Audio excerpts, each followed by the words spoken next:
Hello, everyone. My name is Patrick Finnegan. I run marketing here at Black Spectacles, and welcome to the spectacular Firm Career Showcase.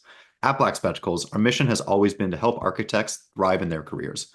Many of you already know us for our ARE test prep resources, but we're dedicated to supporting architects at every step of their journey. Spectacular, as a product of Black Spectacles, takes that mission further by focusing on elevating the work of our profession, helping architects find their next opportunity, and connecting our architectural community. Today's showcase is one of the many ways that we bring that mission to life by connecting you directly with industry-leading firms. Thank you for being here with us today. Today, we're excited to introduce you to industry-leading firms that will share insights into their culture, projects, and career opportunities. Let me first start by introducing my co-host, Kirsten, who will guide us through today's showcase. Awesome. Thank you so much, Patrick. Everyone, my name is Kirsten Edwards, and I work on community growth with Black Spectacles. And I'm so excited to be here and to contribute to such an incredible event. Here at Black Spectacles, we really love finding unique ways like this to connect and support our community. But before we get it started with all of the excitement, we'd like to take a moment to recognize our incredible sponsors, the National Terrazzo and Mosaic Association, Graphisoft, and Total Door Systems for supporting this showcase. First, we'll start off by letting each sponsor introduce themselves as we encourage you to connect with them as they offer valuable resources to our industry. Chad, would you mind unmuting yourself and sharing a little bit? Hello, everyone. My name is Chad Rako. I'm the Executive Director of the National Terrazzo and Mosaic Association, also known as the NTMA. The NTMA is a 101-year-old trade association for terrazzo flooring. Terrazzo is a century-old Italian floor material made of a mixture of marble chips and a colorful binder, most commonly epoxy and cement. Terrazzo is often chosen for its beauty, customization, highly decorative patterns, durability, and ease of maintenance. The NTMA offers our resources to you completely free of charge. Our website and social media are full of project photos showing off the design capabilities of terrazzo. We also have educational material, design detailed drawings, and full specifications available for your use and download. We can assist you in planning or problem solving by contacting our office or our technical director. Check us out at ntma.com. Please use more terrazzo and let us know if we can assist you. Thank you. Awesome. Thank you so much, Chad, and the National Terrazzo and Mosaic Association. Next up is Chanel Reese with Graphisoft. Hello, good afternoon, everyone. My name is Chanel Reese. I'm a senior customer success manager at Graphisoft North America. If you haven't heard of Graphisoft yet, we are the developers of ArchiCAD, which is one of the leading BIM softwares for architects. One quick thing that I really love about ArchiCAD that it was developed by an architect for architects. So one of my roles here is teaching people how to use the software. And with that being said, I'm also pleased to share that we offer our software and training free to students. All you need is a EDU email address. And I want to say thank you for having me here today, and I look forward to connecting with you all in the future. And our final incredible sponsor is Total Door. Total Door Systems is the global leader in fully integrated door systems that provide unparalleled security, unmatched reliability, and respect for the integrity of architect's vision with a nearly infinite selection of design options. Again, we just want to thank our partners so much for sponsoring this event. And I'll pass it over to my co-host, Patrick. Awesome. Quick thank you to all of our sponsors. Now, more importantly, let's get into this event. Now, here's what you can expect from today's event. We'll have two main presentation rooms, each with a lineup of outstanding firms. You'll hear presentations from firms each sharing their project work, culture, career paths, and what makes them unique. Each firm will present for about 10 minutes, and you'll have the flexibility to switch between rooms to catch the presentations you're most interested in. To move between breakout rooms, look for the breakout rooms option in your Zoom toolbar. That'll be in like the bottom right corner. Click it and you'll see a list of rooms available. You can join any room by clicking join next to the room name and switch rooms at any time by returning to the breakout rooms menu. If you need any help, please reach out to one of us here in the main chat. Following the firm presentations, we'll all reconvene in the main room for an engaging conversation on career development with insights from industry leaders. If you have any questions along the way, please reach out to Kiara in the chat. All right, Kiara, go ahead and create the breakout rooms, and I'll hop into breakout room 1 with the list with the firms in group 1 on the left-hand side, and Kirsten will hop into breakout room 2 with the firms listed on group 2 on the right-hand side. We'll see you there. Welcome to presentation room 1. I'll be your host today, Patrick Finnegan. We have an exciting lineup of firms ready to share their culture, projects, and career opportunities. I'll be guiding you through each presentation, and I'll be giving, and everyone will have about 10 minutes. I'll be running a stopwatch with a 10-minute to make sure that we're staying on track, and I'll just post in the chat essentially when we get to like the 2-minute mark. Just give you a quick 2-minute warning, just to make sure we're all staying in line, so we can hop back in for the career development chat right after as well too. So without further ado, I'd like to introduce David at Goettsch Partners. David, if you want to unmute yourself, and we can start rolling through these slides. Sure. Thanks, Patrick. How's my audio level? Sounds great. Great. Well, thank you everyone for joining today. My name is David Lilly. I'm a principal with Goettsch Partners in Chicago, where I'm based. And a little bit about our firm. We're a boutique architecture firm with 3 offices, one in Chicago, which is our largest office, and then offices in Shanghai and Denver. And this arrangement of 3 offices kind of gives us a global perspective, but we emphasize a singular design approach from across all of our offices with kind of a one firm philosophy. Overall, a little bit more about us. We have about 90 total architects, designers, and support staff. So we're not a large firm, but from that size, we're able to work on some somewhat significant projects with focus on office, hospitality, large-scale residential, mixed use, and repositioning. I'll let you advance to the next slide. Gotcha. Thanks. So when I was thinking about how to explain our work a little bit, the best way is really just a couple collages that give you a broad sense of the type of work we do and the variety that it spans. So what you see on the lower right is a headquarters office building in Chicagoland.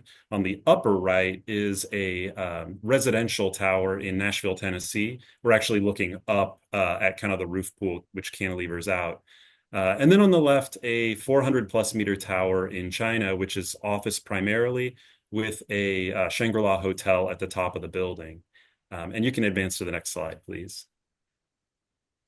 And this collage kind of shows a variety of projects ranging from hospitality, mixed use on the upper right, showing some of our work in Asia, and then some of our single-use buildings on the left, office buildings, high-rise residential, and as I mentioned, headquarters and sort of hotels of different types. So, rather than talking about any of them specifically, this kind of gives you just the sense of the type of work we do in terms of its scale and sort of just its general philosophy.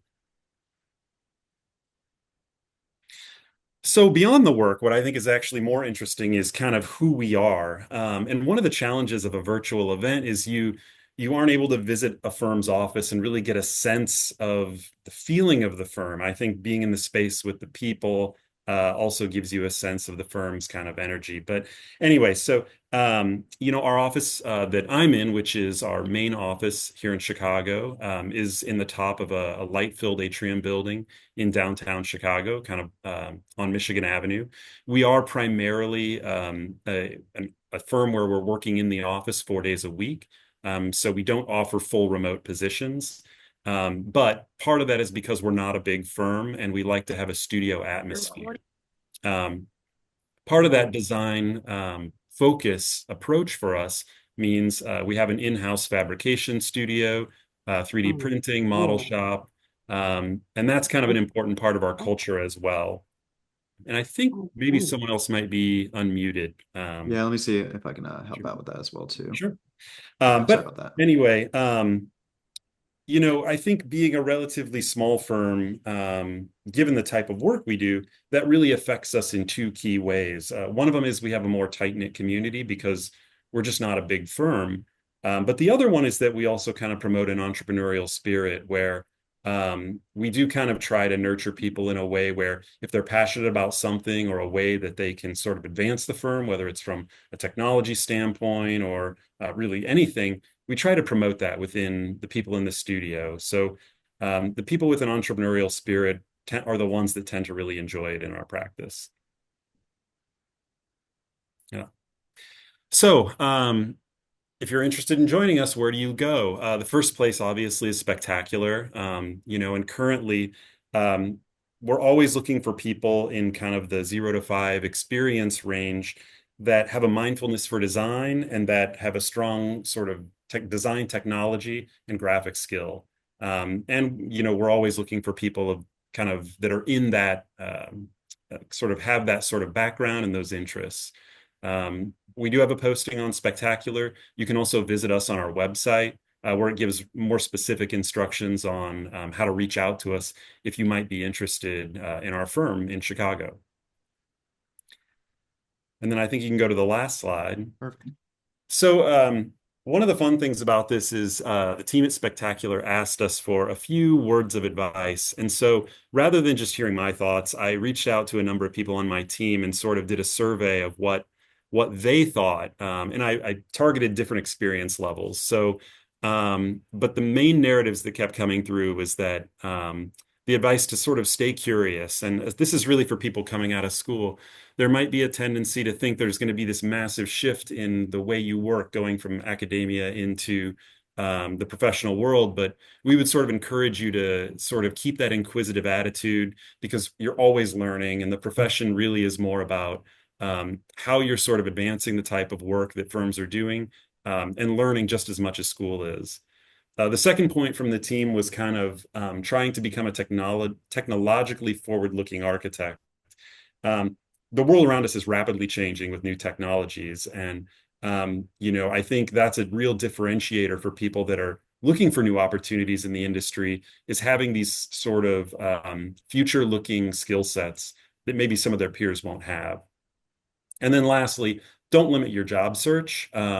Seek any opportunities that interest you. And that might seem like a kind of simple comment, but the point being, I talk to a lot of people who think maybe they're not, oh, this position isn't right for me, or this firm, I really like what they do, but, they won't be interested in my background or skill set.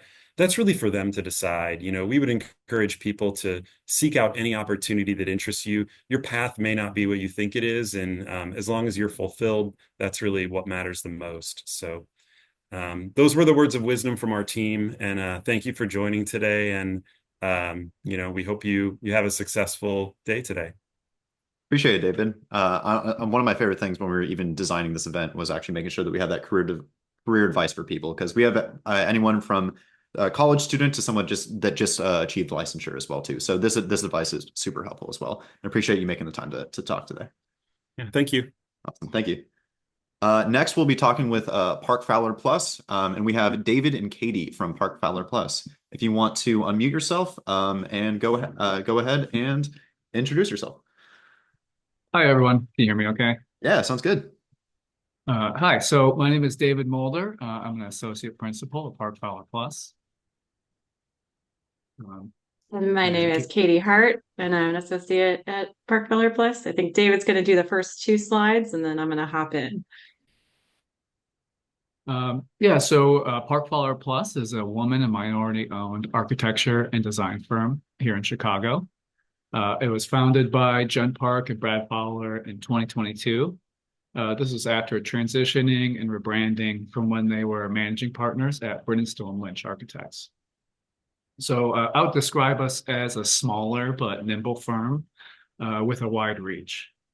And because we have a long history of award-winning work, we really pride ourselves on our design excellence. But the trajectory of PFP has also taken on some fundamental beliefs that drive the future of the office, which are the 3 things you see here: providing good design for all, seeking diversity in design, designers and clients, and cross-collaboration and cross-pollination. So we'll explain those a little bit more in the next slide. So you can move to the next slide, please. So good design for all. So like I said, we are a design firm with an extensive project history. And what we mean with good design for all is that it's not limited to a certain project type or scale or budget or type of client. So in our work, it ranges from low budget, something from like a project I worked on this year is doing, a donor wall installation for a small Korean cultural center, all the way up to, similarly like a brand new museum design for the Museum of Contemporary Photography. Same thing with the scale, could be working on small interiors project versus working on a 40-story high-rise. And then the same thing, with all types of project types. Yeah, so next slide, please. So as David was mentioning, as we showed on the last slide, we do work across the US, and we believe that the best design comes from having diverse perspectives. These diverse perspectives fuel insight, input, and that we believe the best design outcomes come from all these diverse perspectives. We try to keep our project types varied. So as you can see, anything from student exhibitions at IIT, we have 2 staff that teach at IIT currently, hospitality, institutional, commercial, housing, and cultural work. So, to tell you a little bit about myself, I'm working on a couple different variety of projects. So I'm working on a multifamily residential project in Houston, Texas, which I have dubbed the Wild Wild West because it seems anything goes there. So that's been a big learning curve for me. A historic firehouse that will be a furniture showroom here in Chicago. So we are the interior architect on that, working with architect of record. And then I'm also working on a large planned community in Alexandria, Virginia, where we are doing one of the sites of somewhere between 10 and 15 sites, where we are developing workforce housing on a brand new constructed planned community. So in addition to doing diversity types of work, we also have a staff that comes from diverse backgrounds, and we seek clients that also are from various demographics and various communities. You can go to the next slide, please.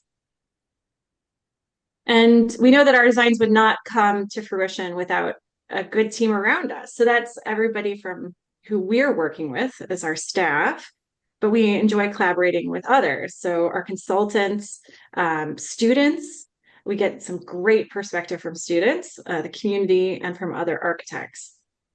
We also learn from different project types around the office, finding new ways to think about a single family residential, as related to,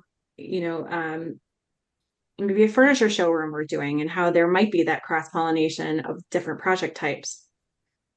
Our staff is also involved in organizations outside of the office, such as Habitat for Humanity, and I am the AIA Chicago EDI co-chair. So I think those interests outside of the office really influence how we think about design within the office. We also have our internal organizations like our graphics committee, our BIM committee, our marketing group. So you can take your interests and apply them to both outside of the office and inside the office to find your place within the organization. So these internal and external organizations really fuel what we do in our overall practice. So these images are showing some of our community engagement, student tours with IIT students that just happened in DC and New York, continuing education that we bring in vendors from all around Chicago to inform us of new materials and new technologies, and events that we've attended. Most recently, the Women's Leadership Summit, which was hosted here in Chicago. So next slide, please. David? Yeah, so our advice to the architects of the future. So my recommendation is find something you're passionate about and work to become great at it. And what I mean by that is that the field of architecture can be difficult and a lot of hard work. So it makes your life a lot easier if you like what you're doing. And if you do happen to find an aspect of architecture you do enjoy, I would say don't wait or hope that someone else gives you an opportunity. You can take your own time to become good at it by yourself. So my example is that, I liked working on early design work, competitions, doing renderings, that kind of thing. So just using YouTube, I learned how to get good at rendering at my own time. And I was able to, that helped me find a job at a firm that did lots of competitions. And because I had the skill set already that was useful to the team, I was able to, get involved in the early design stages of a lot of projects. And then, I was able to spend time doing what I actually enjoyed, which was doing rendering. So it doesn't have to be rendering. It could be anything like sustainability, BIM, community management, even building code. But yeah, just, take it upon yourself to become great at something. That's my advice. I mean, that's fantastic. Similar to what David said and what David before me from Goettsch said, is to stay curious. And by that, I mean something slightly different, which is, explore your interests, ask questions, but also, so it's stay curious and don't be afraid to ask questions, kind of go in line with each other, right? So I guarantee, for one, if you have a question about something, someone else has the same question.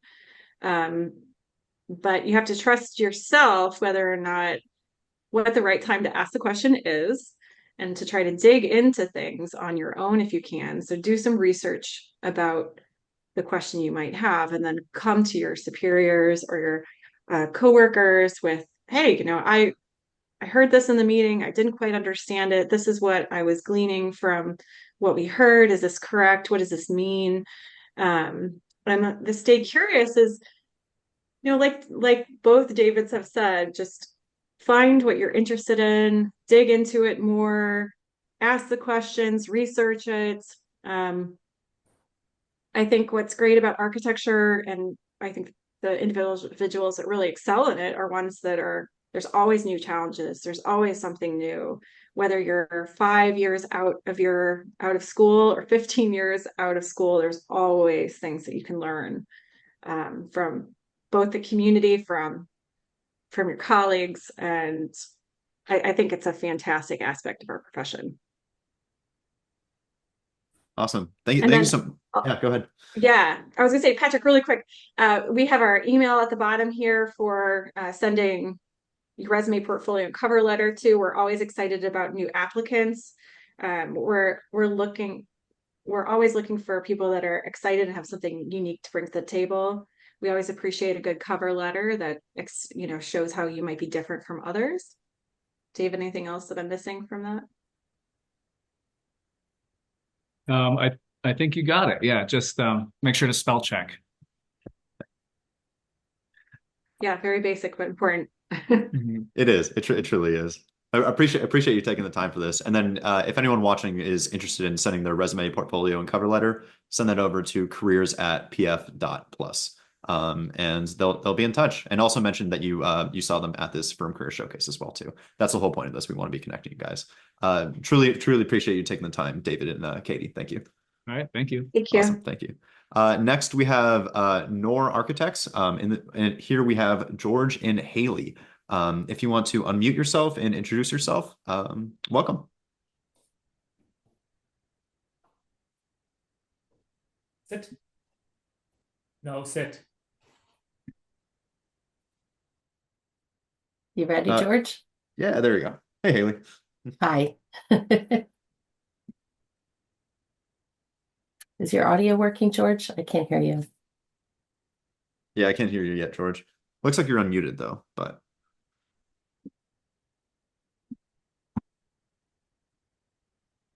Nope.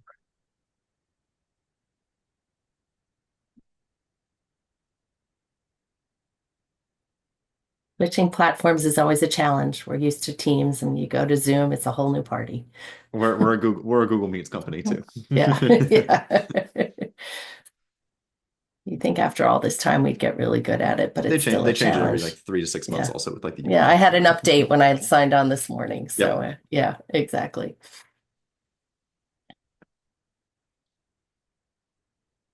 No George, no audio.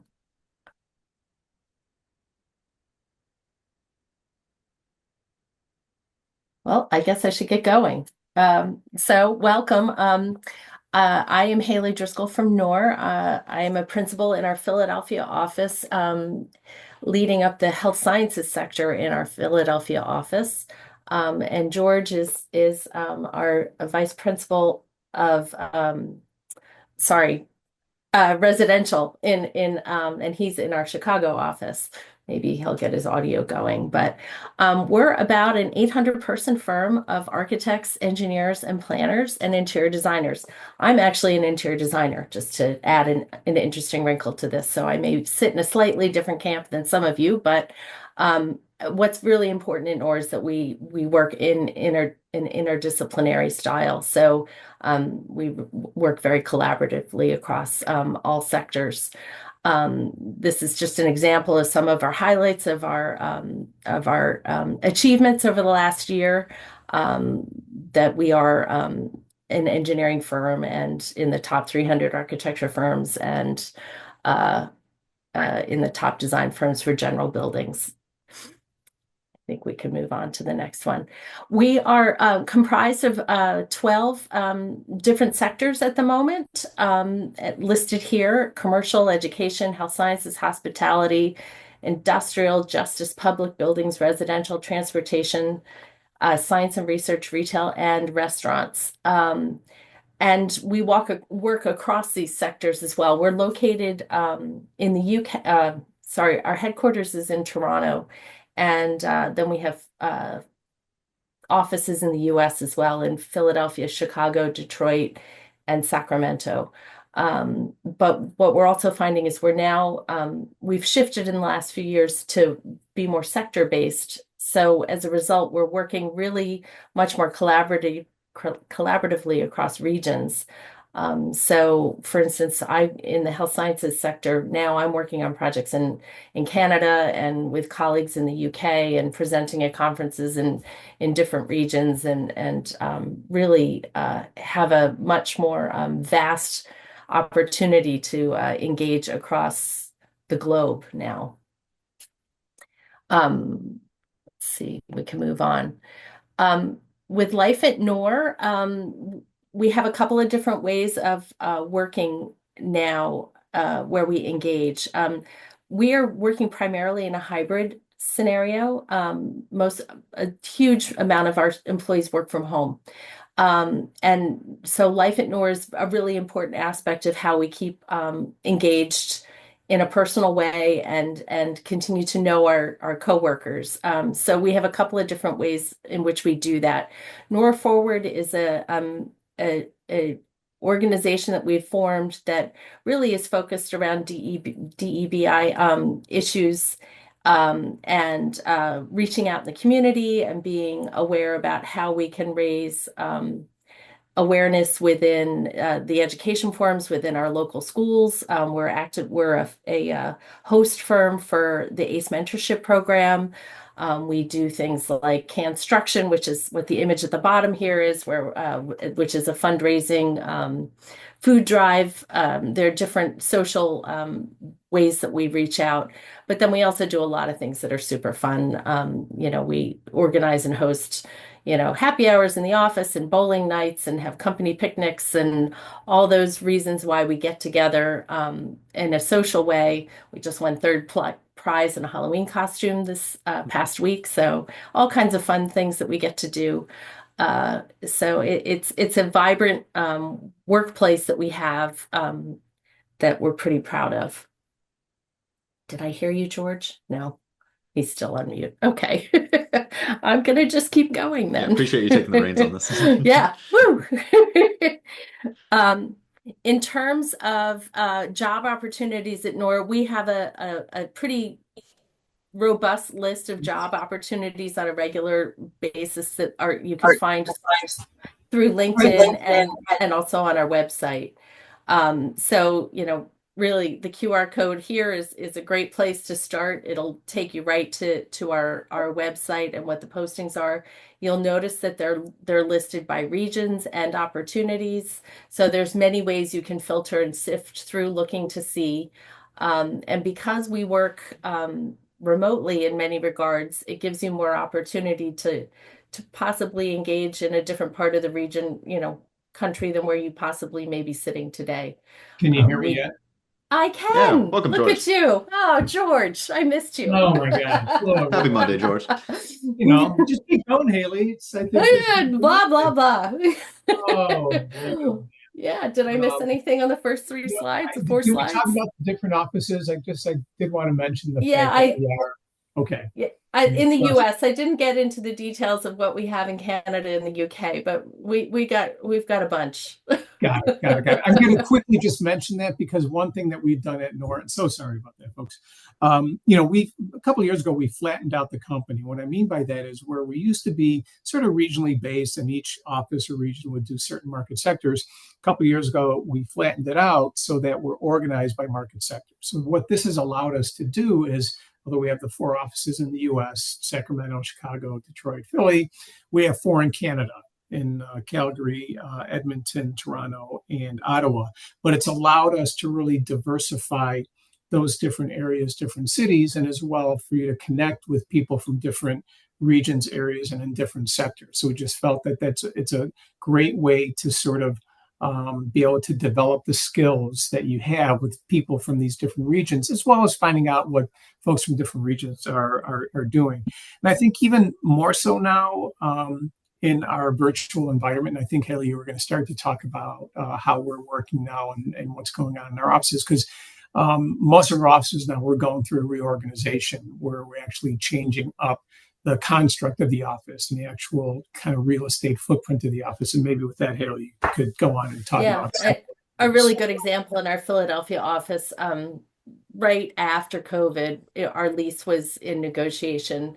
So we actually gave up 30% of our real estate and reorganized the office. And part of that was really to create, we have fewer workstations in the office because people really, for the most part, are working from home. But what we did do is reorganize things in a way that we have this new wonderful experience center and design library, recognizing that a lot of the reasons we do come together, just like for interior design, is when you need to collaborate together, looking at things in the same room. And that's become a really important aspect of the focus of our space now. And it's really become a lovely space to come back to now. And because we're still hybrid, the company-wide, globally, Yep. we're hybrid. We're Yep. No mandates of days in the office. It's really up to the individuals how they want to work. But with that, we're finding that look, there are certain aspects of the work where you're most efficient being together. I mean, team building, leadership sort of activities, as well as doing some forms of design charrettes. But the other times, when we were talking about it just before the meeting here, it's a Monday, kind of like staying at home on Monday. For me, it's just a great way of ramping up. So it's really about, having sort of focused work for different tasks when you need to be in front and in person, and other times where it is better for you to be kind of off on your own doing your thing. So we felt that coming out of COVID, we wanted to sort of maintain that. Now, that being said, it is a different way of working. I think you have to have a real commitment to understanding that you are working that way. Certain things take a little bit more effort, but then other things we think are just more efficient when you have that flexibility. Yeah, we really give the flexibility to the employee and the team to decide when they need to be together and when it's important, and gives the staff a lot more autonomy about how they work. We can move to the next slide, I think. Yeah, that's our last slide. And this is really focused on the career advice for young professionals. We've talked about really pursuing your passion. And I think we've heard that already this morning or this afternoon, to really get involved in look at the things you want to do and go after it. Don't sit and wait for somebody to hand it to you. It's up to you to demonstrate that passion and go after it. And certainly not just NORR, but we really have an environment where we welcome that creativity, where you can find your path and sort of whatever you're doing. If you want to go in a different direction or try something new within that, I mean, we're very much open to that as happening, which most firms are like that, so it still has kind of that studio environment. Right, and then really work on your soft skills. Presentation skills and project management and all of those things are important, and just to continue to pursue those and stay on top of them. And And then, that really enables you to collaborate. I mean, because so much of the work that we do in our industry is about collaborating. right. And then, always keep your network alive. There's so many different ways in which to do that through the coworkers you have, past coworkers, reps that you meet, attending industry events. All of those things are really great opportunities to leverage possible career, changes, opportunities, advancements. Awesome. That's so fantastic. And I just want to leave one last note for everyone. If they want to get in touch with NORR as well too, go check out their LinkedIn page. And then also feel free to reach out to anyone here as well too. They would love to hear that you were at this Firm Career Showcase. Our whole point is just to be able to connect you with all these great firms throughout the country. Appreciate it, Haley and George, for taking the time to chat with us today. Thank you. Awesome.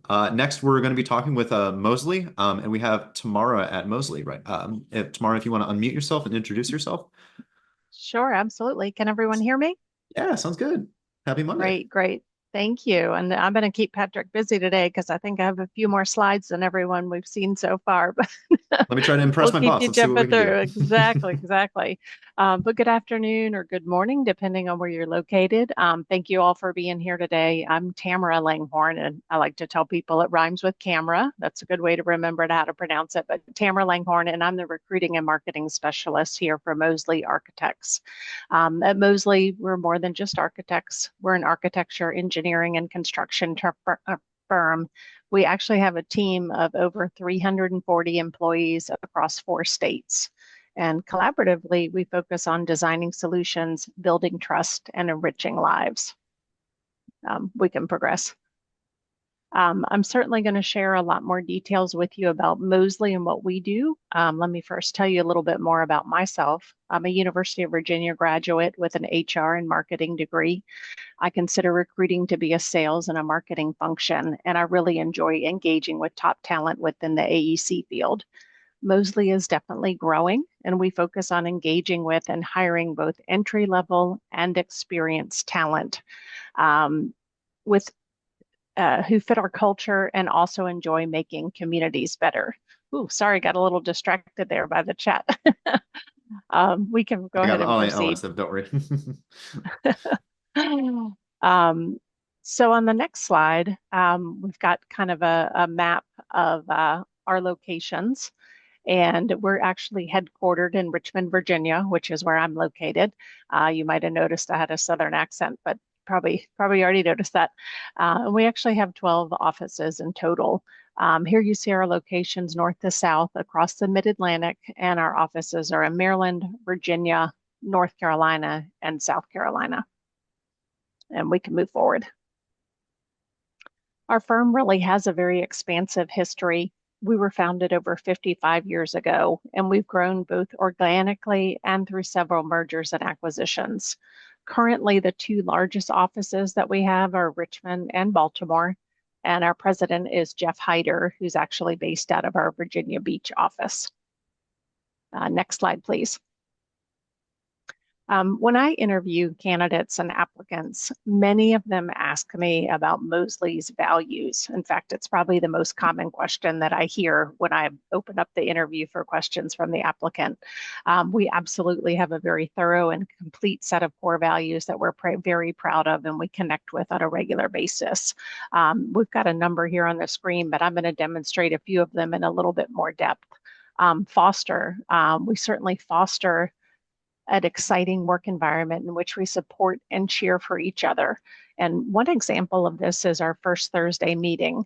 The first Thursday of every month at 4 p.m. we always get together. It's done both virtually and in person within the individual offices, but we celebrate new hires. We talk about employee anniversaries. We talk in more depth about some of the projects and the team that supported the projects that we've recently won those bids for as well. And then sometimes take an even deeper dive in a particular project so that we can share more about the thought patterns and how the design came about. A second one that I'd like to talk about is improve. We always aim for continuous improvement in all that we do, and that's building on our collective experiences. Part of our culture is to foster and engage everybody in the company, regardless of what hat they wear, within something that's called Moseley University.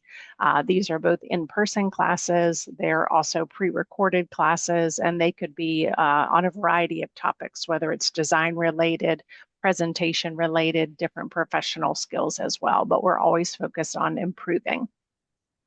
Sustain is another one. We definitely sustain a leadership role in reducing the environmental impact of building construction. And we do actually have an energy, asset management, and sustainability team that continues to grow, and it works on every project that we work on. And then a final one is respect. We respect and value the time away from work with family and with friends.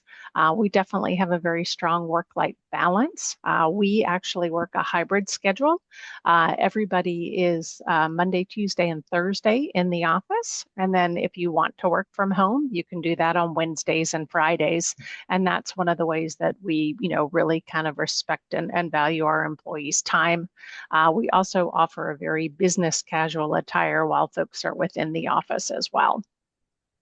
Next slide, please.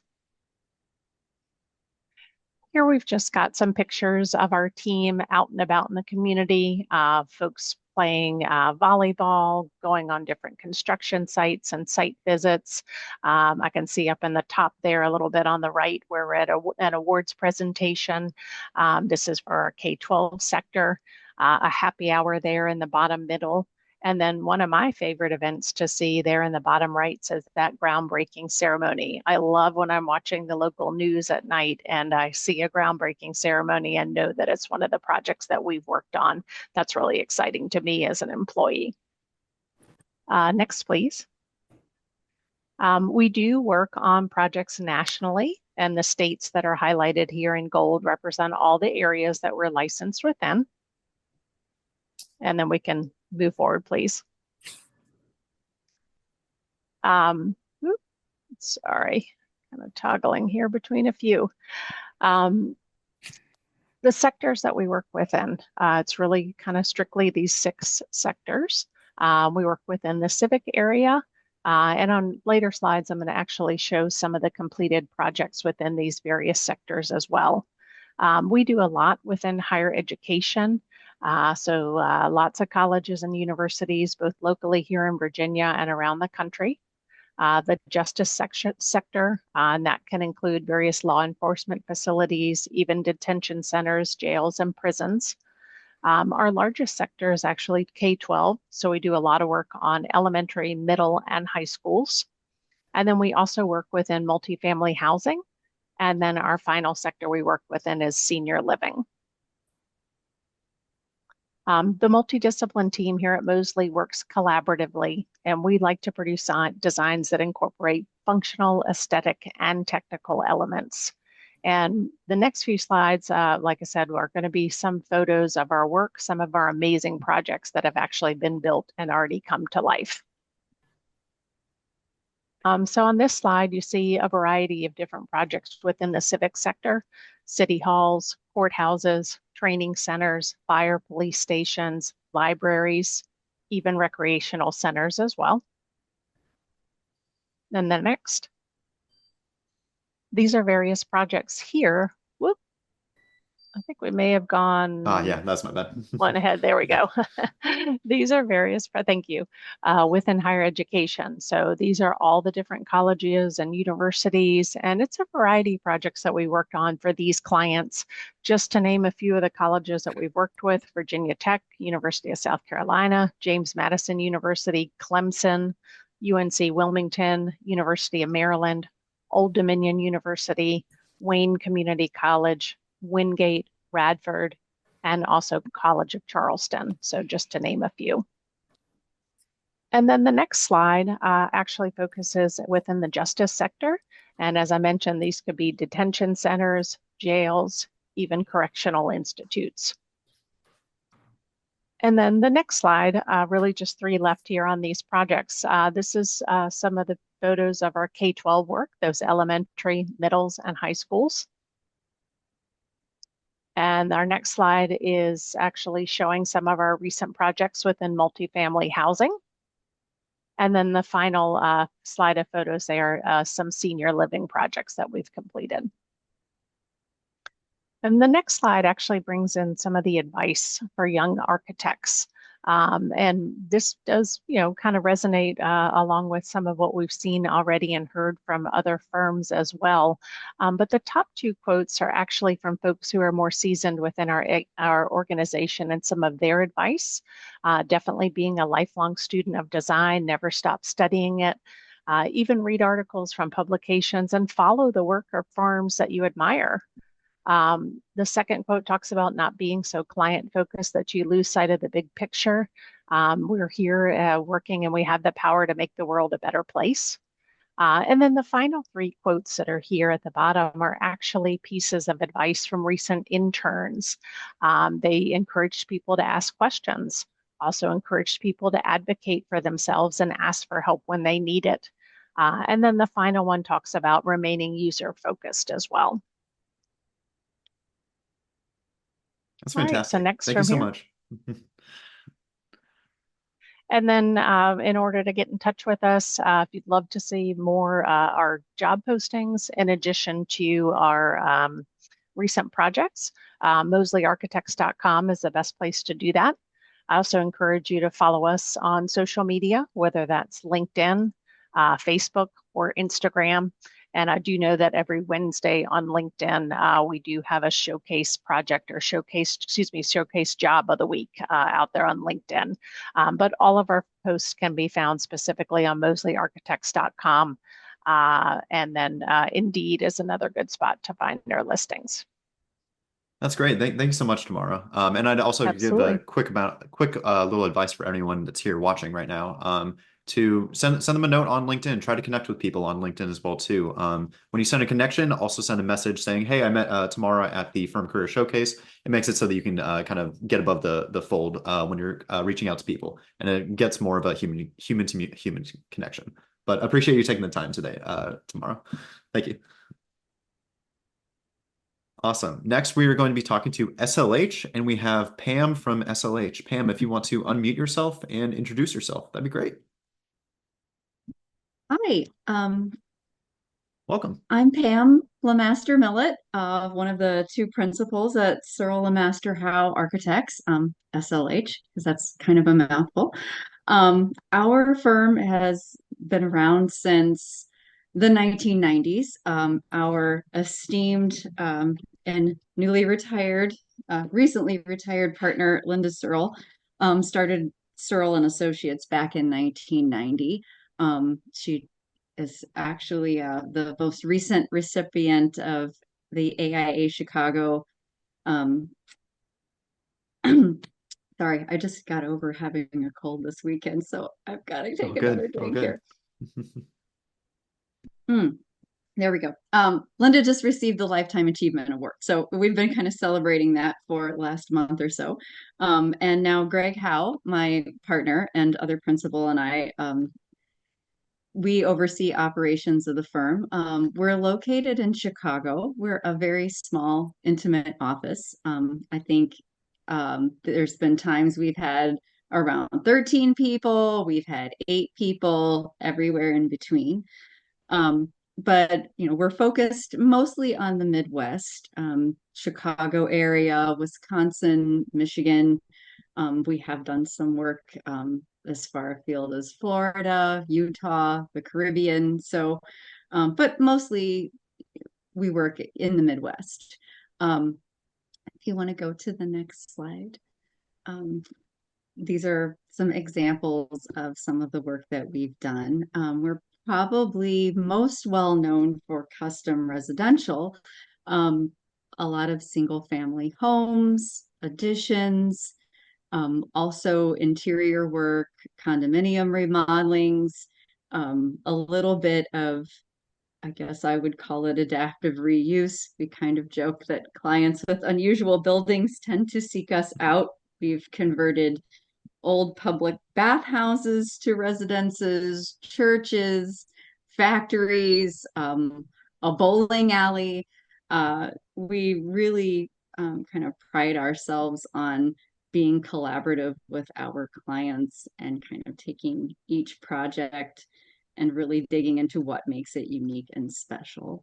And how, on the flip side, a lot of people don't know that we do a fair amount of commercial work and some institutional work, both on our own and as a consultant collaborating with other firms.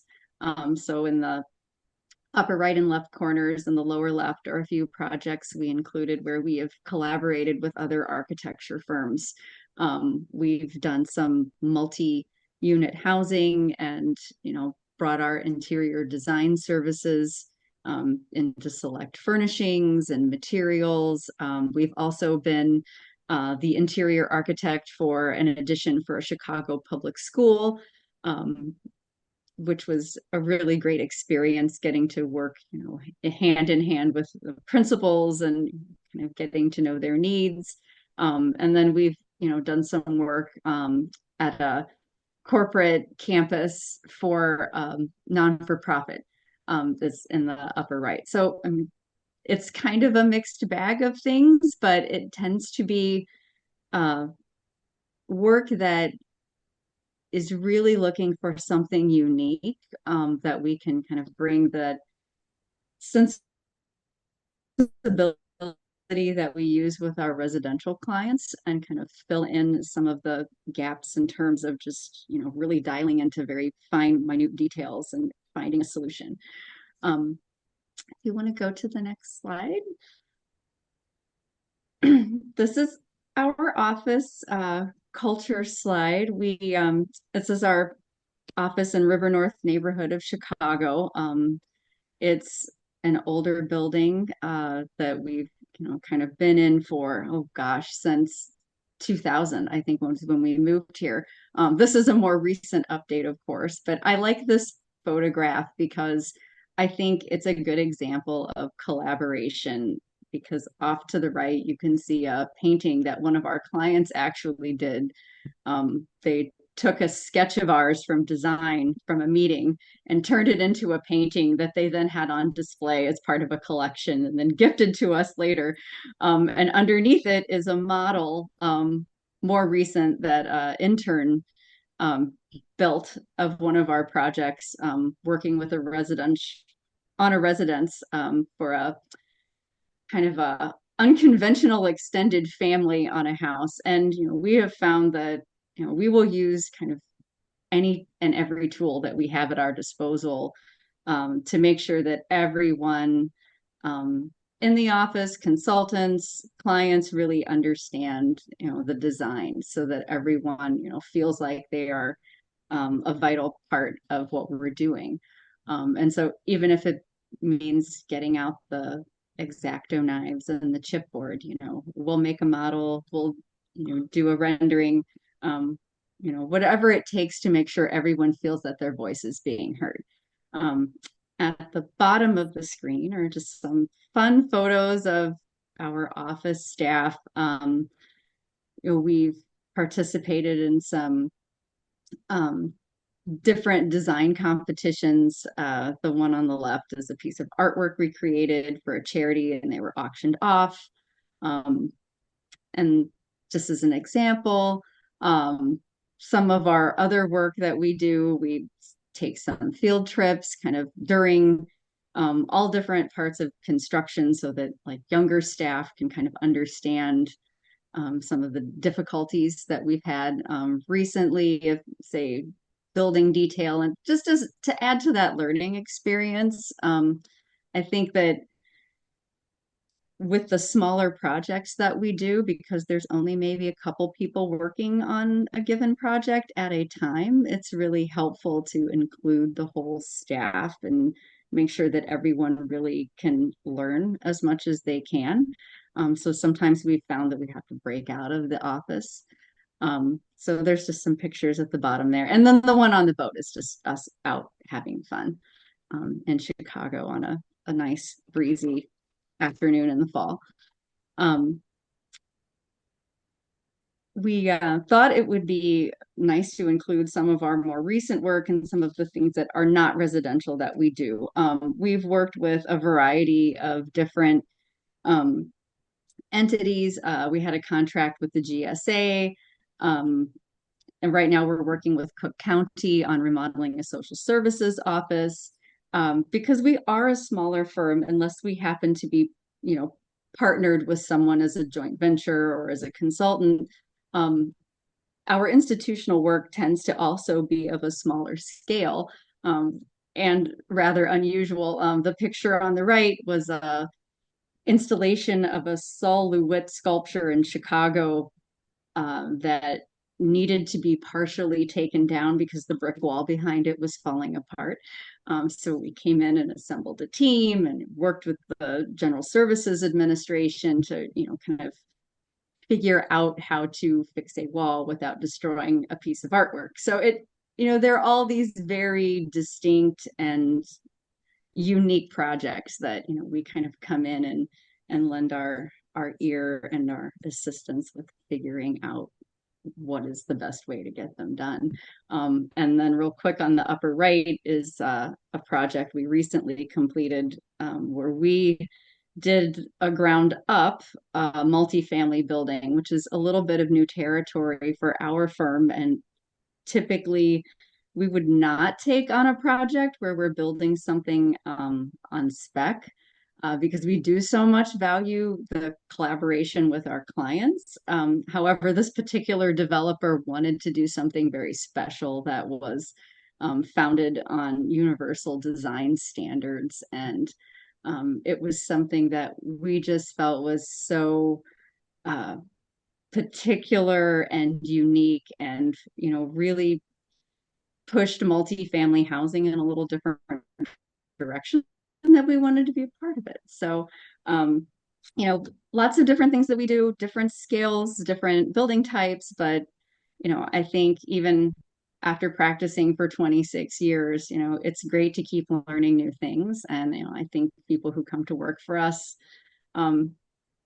being a residential architect has its unique set of stresses that I think it's good just for our sanity and our staff to have some other things in the mix to learn from and kind of reset your values. So I think this is a really important part of the work that our office does. Definitely, thanks. We're actually about to hit the 10-minute mark as well too. Are Great. there any other last slides slide. you want to hop onto? We just included a few different Perfect. things that our interns and younger new staff have worked on over the years: renderings, models, some hand drawings, organizing the all-important project archive. And I think I just put these, few words here that I think are very important when you're working in an office, is just to be a good listener. I know my clients, it's the best compliment I ever get when someone tells me that they think that we've really listened. And so I think that's probably the most important, value that we hold dear at our office. Awesome. Thank you so much, Pam. Appreciate it. And this was SLH, everyone. Thank you so much for taking the time to chat with us today. Appreciate it. Thank you. Next, we will be introducing Port of Seattle, and we have Heather, Reagan, and Greg. If you guys want to unmute yourself and introduce yourself, that'd be great. Hi, my name is Heather Karch, and with me today is Reagan Greenhill, and we're going to split the slides. Greg had a last-minute challenge and wasn't able to join us.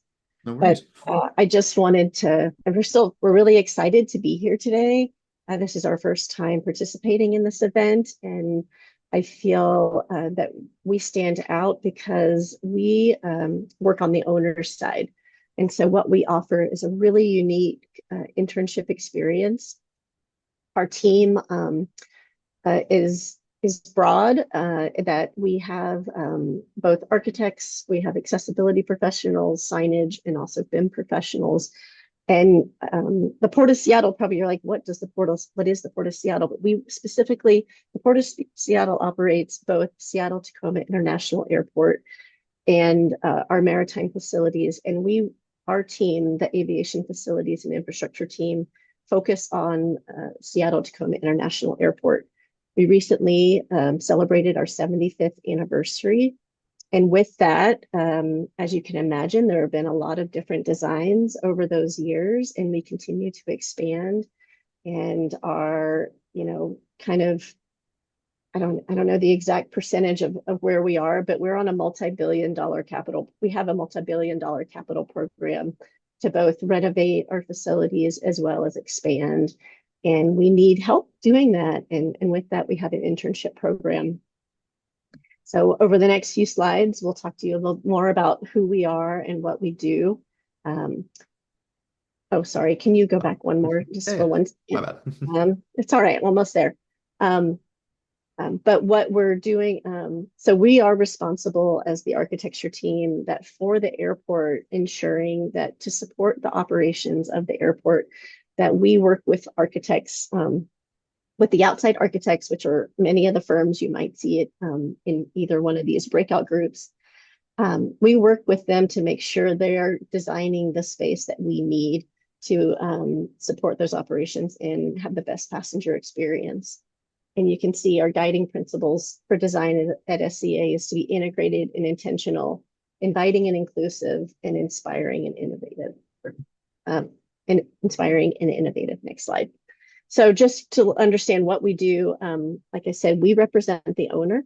So we're part of design review, we're part of construction walks. We're involved in all phases of the design. And key to that as well is developing the design standards that the architects use to work for us. Our signage team both designs and produces signs. And as you know, in an airport, wayfinding is so critical, as well as we have regulatory responsibilities through our accessibility work, as well as reviewing for different codes and such throughout the design process. And our BIM professional is part of a bigger team internally of working towards by the end of 2026 having a BIM model of the entire airport that we will be maintaining and keeping up to date. Next slide, please. And we're going to pass it to Reagan. Hi, everyone. So here, both at SCA, but the larger Port of Seattle, is we have over 2,000 employees within the organization. On our team, we have a couple architects, but within facilities and infrastructure, we're divided within the engineering disciplines. So we have mechanical, civil, electrical, and asset all within our team. So working with us, you're both seeing the owner's perspective, but you're also able to learn from the other disciplines that we have in-house.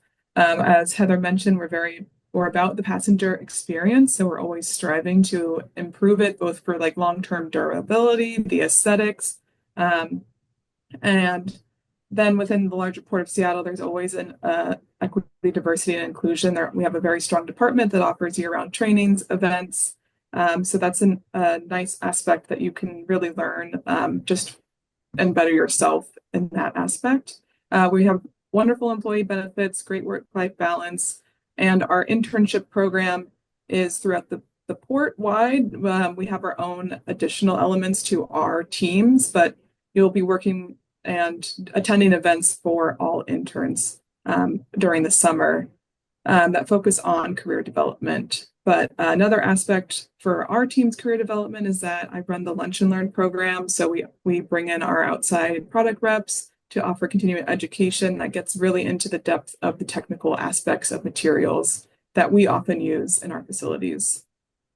We also want to continue and excel with mentorship. So making sure that our interns are involved in all aspects of the design, from early design projects through construction. Since we're in an airport, when our office building is at the airport, so we have the walkability to go to every site and construction site. So there's times where we'll be going weekly to construction sites or just take a walk daily to see progress as things are getting built or needing to provide information to design teams as they're developing design. We also make sure we support your AXP. For team building, we have our own internal facilities and infrastructure events. This year, we started doing more tours since within the airport, we have our own building department, we have a fire department, we have our maintenance facilities. So we make sure that we are exploring all the different aspects of how an airport works, as well as just seeing the buildings that we do maintain and care about, and any active projects going on. Next slide, please. So our job opportunities, we offer typically 2 internships. One that is the summer specific, which is flexible based on school start and end dates. And we offer a 1-year internship. These internships are for students who are either actively in school, either graduate programs or a B.Arch degree, or that are within 1 year of graduation. We are always building our team. Every year we may be adding new positions. So if you don't fit into that internship category, do keep an eye out. We post jobs on our LinkedIn and throughout various job platforms. Typically, they're also posted on our Port of Seattle website. However, we had a cyber incident of which our Port of Seattle website is not working. So stay tuned, it should be fixed soon. But when you're working with us, we make sure that you're getting a well-rounded experience, both of the owner's perspective, but also what you may be doing and QCing the design drawings coming from the architecture firm. So you'll shadow us doing design reviews. You'll be getting into the specifics of material knowledge, working on our design standard updates.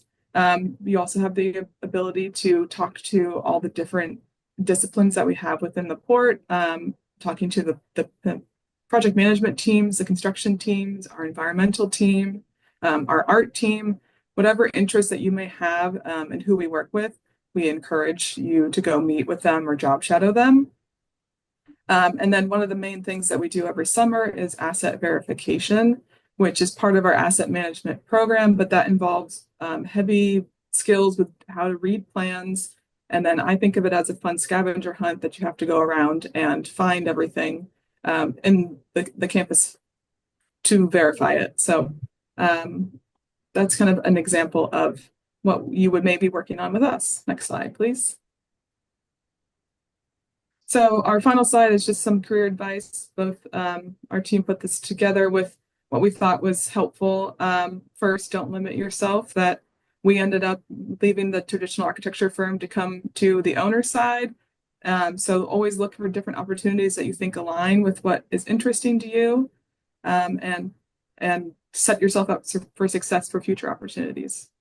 Yeah. And I think you've heard this from many people, so we can go over it a little bit more quickly, but just knowing that every experience is valuable.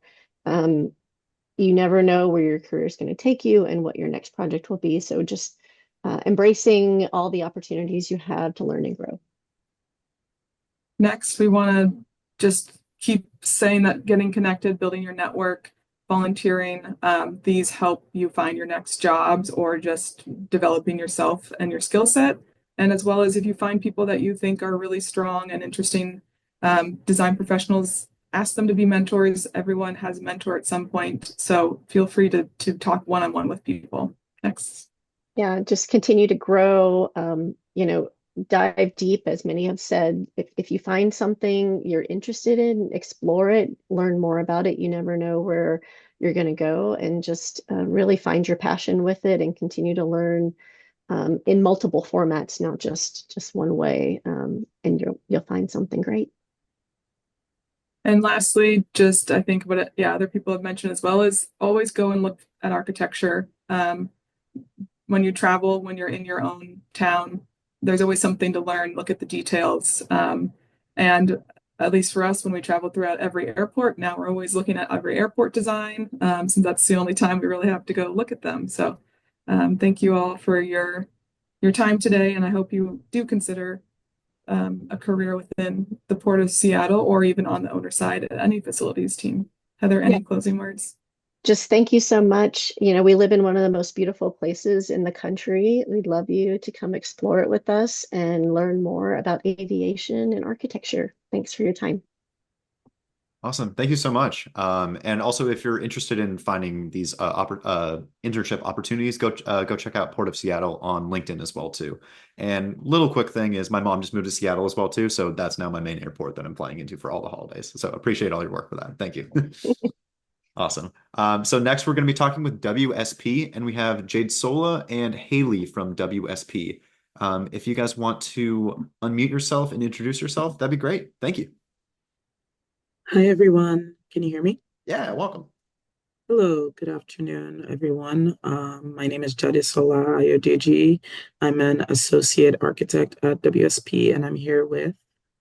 My name's Haley Kim, and I'm also an associate architect. Okay, so just to give you a little bit of background about our firm, WSP stands for Williams Sales Partnership, and it's been around for slightly over 100 years. It has its origins in New York. It was formerly called Parsons Brinckerhoff, and we are one of the world's largest leading engineering and professional service consultancies. We plan, design, manage, and engineer long-lasting and impactful projects worldwide. Next slide, please. So WSP is a global professional service firm. We're headquartered in Canada. Me and Jade, we work in the New York office. So globally, we have over 49,000 employees, and we have over 550 offices. We mainly specialize in providing expertise and advice to clients in the transport and infrastructure, property and buildings, environment, industry, and energy sectors. Next slide. Sorry. So for the majority of my time at WSP, I've been working on the Baltimore and Potomac replacement project. The BMP tunnel was originally constructed in 1873, and it serves as a major transition point for Amtrak and MARC trains passing through Baltimore. It also connects the city to Washington, D.C. and Virginia. But over time, the tunnel suffered from a lot of issues such as excessive water filtration, a deteriorating structure, and a sinking floor. So the project mainly focuses on modernizing it to improve safety, efficiency, and reliability. Preliminary work for the tunnel began in, is that better? Yeah, we're good. Preliminary work began in 2023, and construction is expected to end in 2035. So I've been working on the architectural part of this project. As part of the WSP team, I've had the opportunity to work on the ventilation buildings for the tunnel, navigating design challenges to bring solutions to an infrastructural landmark. Okay, and another major project that we've had at WSP over the last couple of years is the Denny Farrell Riverbank State Park upgrade. And this project, essentially, it's located along the Hudson River, and the project involves three main facilities: the athletic facility, the aquatic facility, and the cultural building and skating rink. Riverbank State Park was originally designed in 1993. So the project is essentially bringing the project up to code and just doing various upgrades, ADA upgrades throughout these buildings, includes renovating interior spaces within the building, and also including new locker rooms and new ADA accessible restrooms and various repairs throughout. This is a project for the New York State Parks, Recreation, and Historic Preservation office. So there's a lot of historic preservation that has to also be taken into account as we upgrade these buildings to maintain the character of the buildings. So two of these buildings, the athletic facility and the cultural building and skating rink, are wrapping up construction, and the aquatic facility is under active construction right now. And just in line with that, there are also various other clients that we work with in our office specifically. So we work with the MTA, the New York City Transit portion of the MTA, Port Authority, the New York City School Construction Authority, Amtrak, MTA Bridges and Tunnels. And these projects essentially are a wide range. They can go from anywhere from minor repairs and rehabilitation of the station to full extensions, ADA upgrades, adding in elevators, ramps. So projects of varying scales is usually what we work on from our office and across different offices at WSP. Next slide, please. So just a little bit more about the New York office. So we are a part of the Transportation Facilities Group. But aside from that, WSP has various market sectors. And even within New York, the state of New York, we have about 6 offices, but we're based out of the New York City office. We have market sectors in geotech, civil, transportation facilities, structures and bridges, water and environment, traffic, marketing, building structures and building systems, and program and construction management, advisory services, and urban planning. And our group, the TFG group, is comprised of over 60 structural engineers and architects throughout the Northeast region.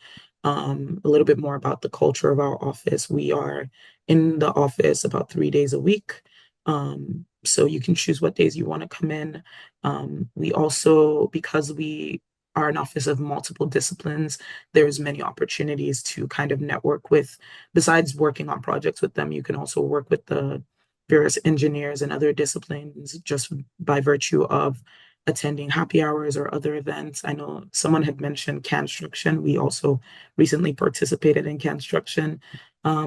Last week, we have a very active ERG called the Developing Professional Networks, which is really geared towards helping early career professionals advance in their career through networking and mentorship opportunities.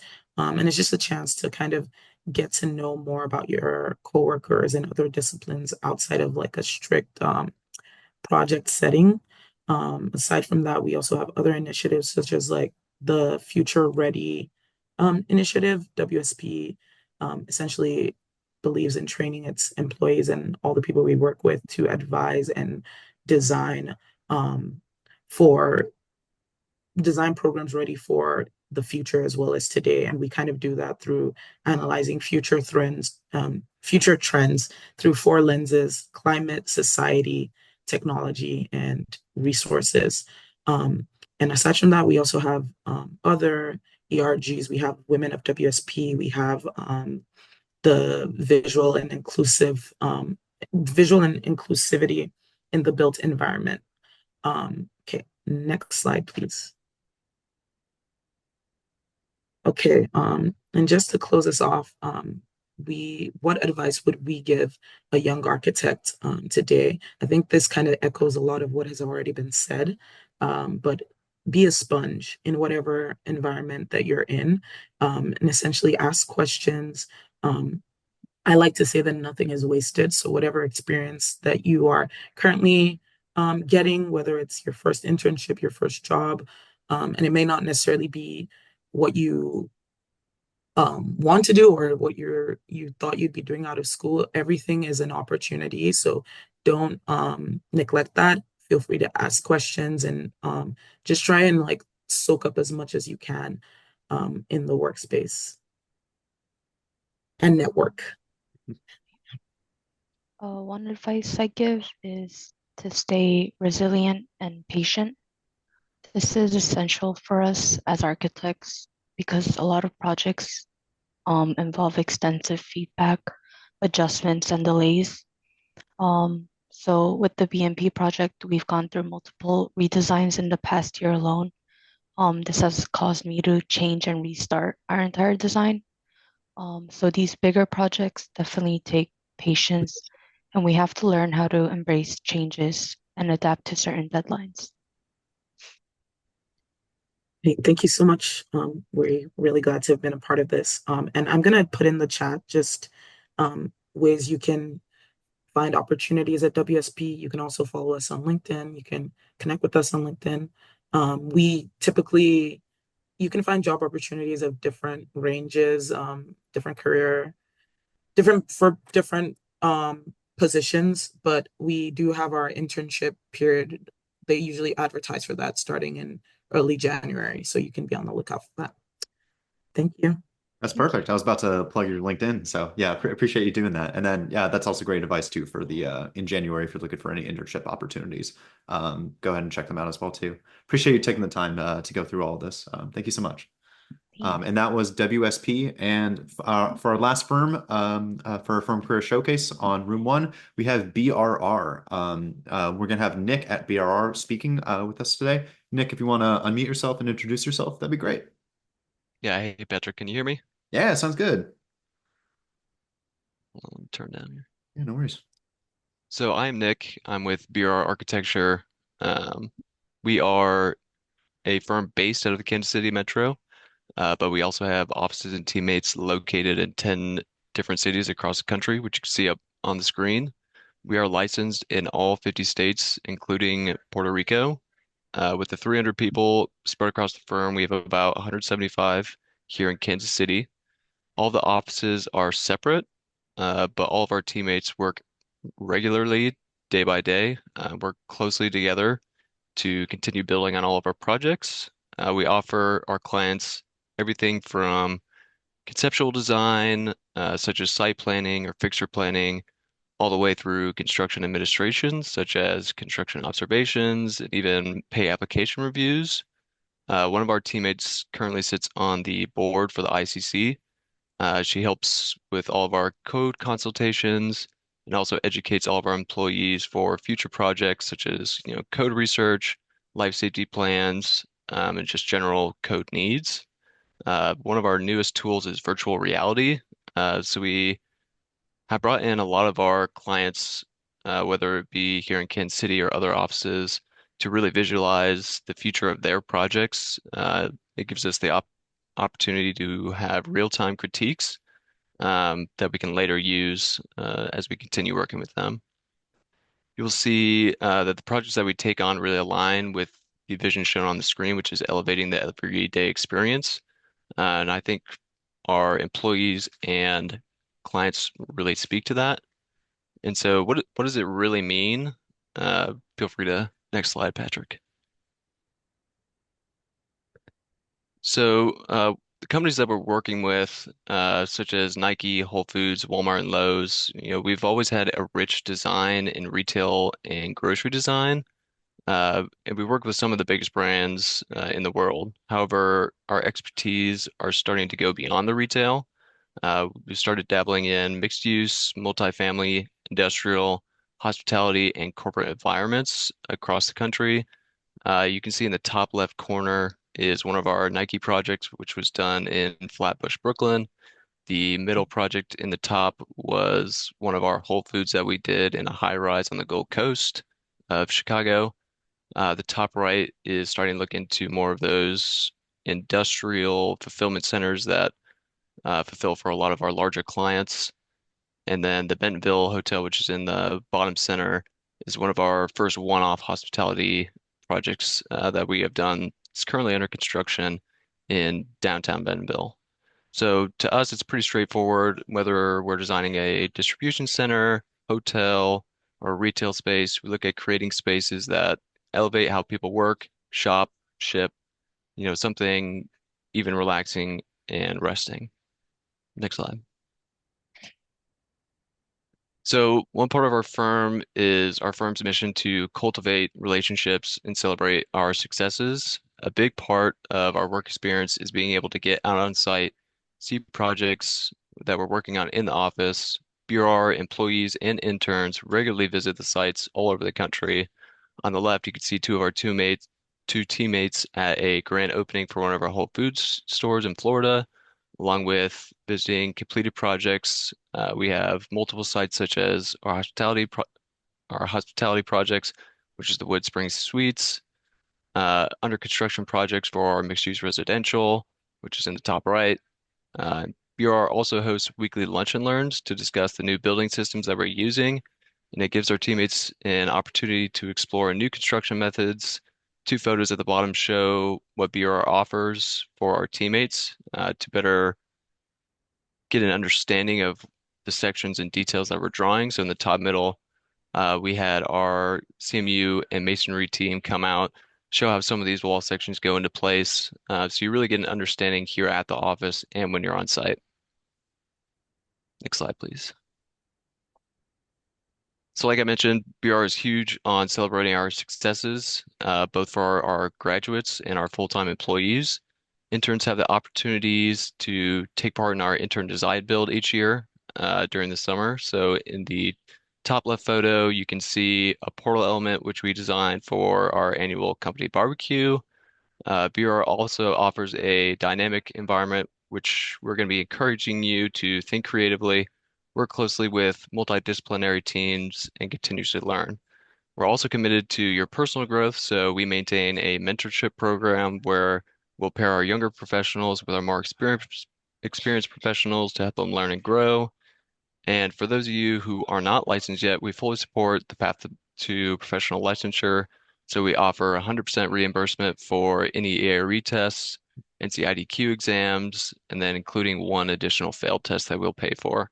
In addition to that, we have access to Black Spectacles, as well as a ton of paper study guides, books, and online courses. And attached to this is also a QR code, which will link you to all of our socials as well.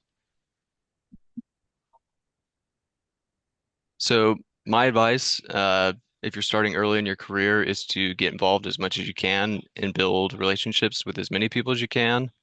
BRR has given me the opportunity to be in leadership positions even as a designer. So it's a big part of taking action and seeing what can be done better and implementing what you think can be done better.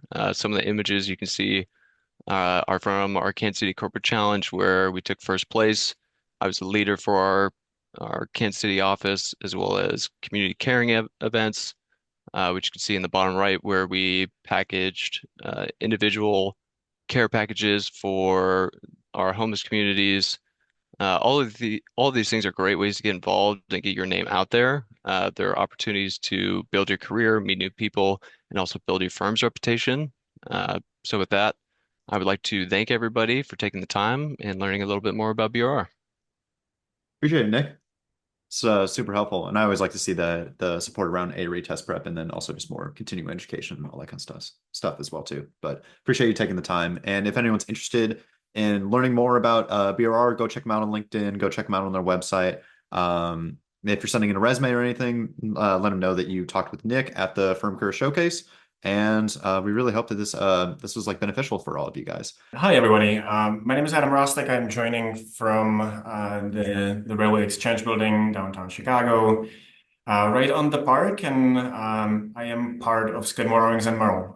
Most of you guys have probably heard about our firm. We're certainly one of the big guys since 1936. When Skidmore Owings have started the firm as architects and then have later been joined by Merrill, who was an engineer.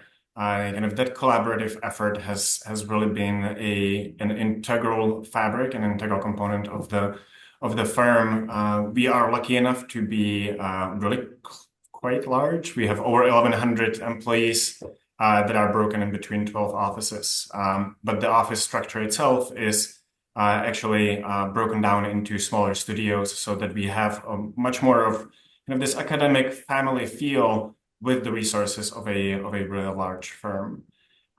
We try to incorporate the multidisciplinary approach to everything that we do here, and it is an incredibly creative and collaborative environment. Our projects really span across nearly all typologies, and we clearly integrate all of our research components into those. So everything from some of the super tools, which we are really well known for, all the way down to kind of community efforts and really trying to collaborate and contribute to the cultural fabrics through the architectural kind of solutions in all of the cities and across the globe that we work with and we work in. We try to and we do utilize all of that the multidisciplines that we approach here. So every project that we work on starts with a charrette where all of the disciplines would be incorporated in. So once again, we are broken into these smaller studios. So it creates an atmosphere where everybody is heard and everybody is supported. So the new ideas are something that we really want to see and feel being brought to the table, regardless of seniority or the discipline itself. That allows us to really have this reciprocity and knowledge and skill, where the architectural team is constantly learning from urban design, from high performance, and we are constantly running these ideas by one another. That provides for an environment that is very porous and very nimble. Everything here in the office, as you can even see behind me, is really quite open. We go from floor to floor and from studio to studio and from discipline to discipline all the time. And everything gets studied really quite thoroughly with all of the resources that we have here. The opportunities that we provide for anyone starting with people that are still in school all the way up to even kind of the senior staff that is coming in. We run the annual shadowship, which unfortunately the deadline had just closed yesterday, but please, this is still open to anyone that is interested for next year. We are providing kind of a week-long, really condensed program for anyone that is still in school that would like to experience and kind of a week of immersion within our processes here in the firm. Our summer internship is, of course, kind of much more in depth.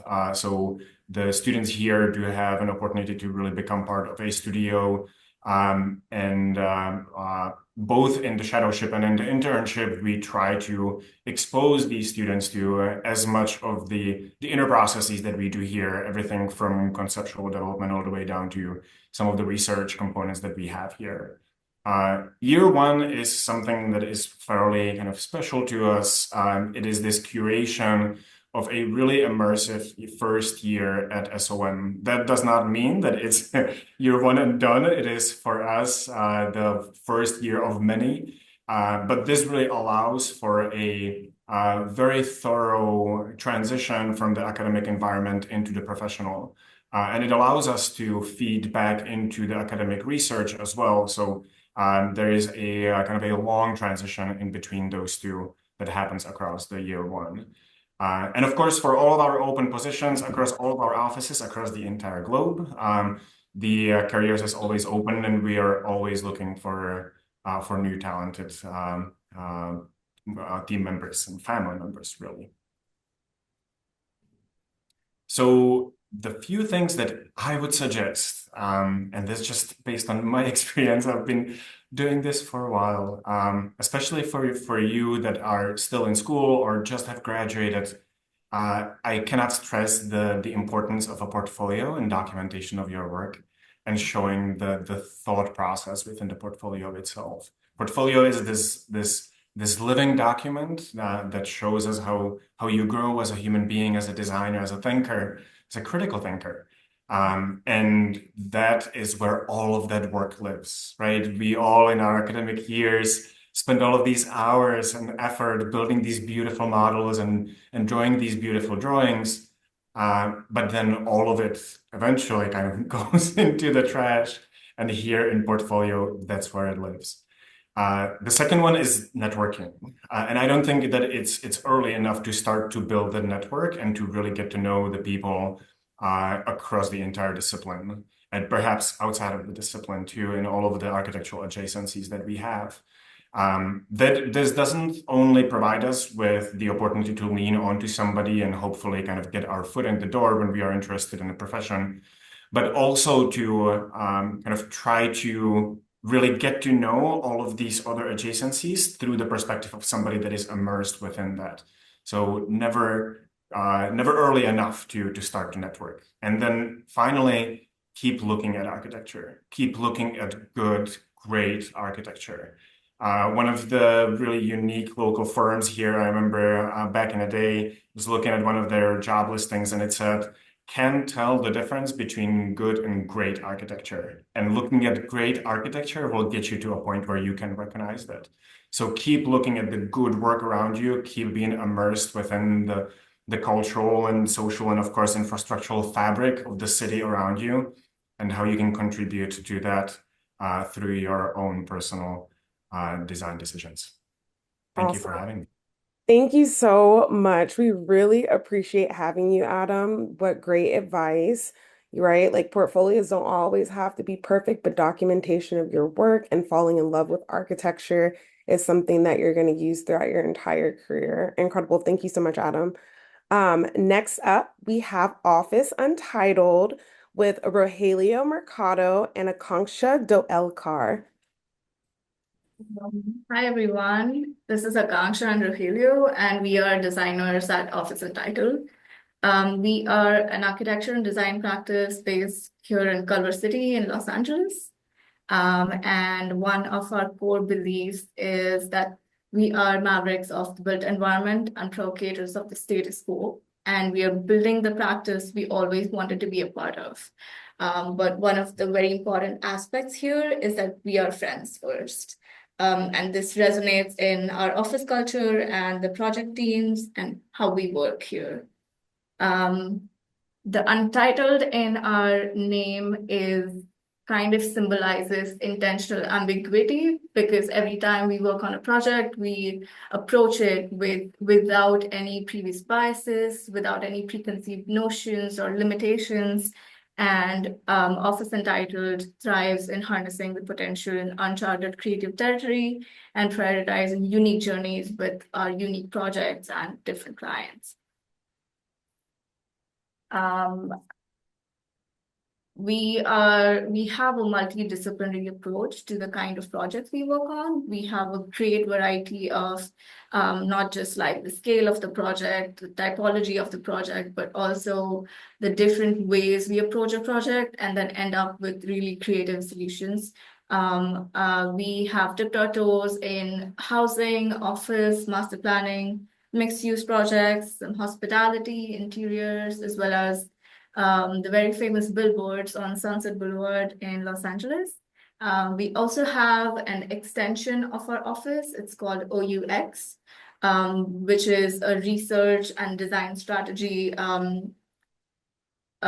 heavy sort of a branch. And we focus on using research and design strategy to blending it with creativity and consulting to help shape the future of the world's most ambitious organizations and communities. It allows us to extend further and helps us to lean into the more the blurry areas of design, right outside architecture, and tackle new challenges, explore new territories, and partner in new ways.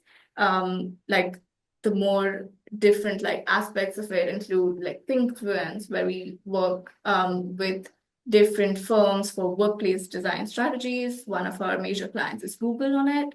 And then another aspect is applied research, where we have our internal teams doing research within the firm, also partnering with different trades. For example, we had our Heartburst installation at Burning Man, where we did intensive research on bamboo and its use. And then we also apply that to our architecture projects. And then we have spectaculars, which includes the billboards, the facade design on the data center and things like that. So it's a very different variety of projects, not just in terms of the scale of it, but also how we approach it, the kind of design thinking that we apply to it.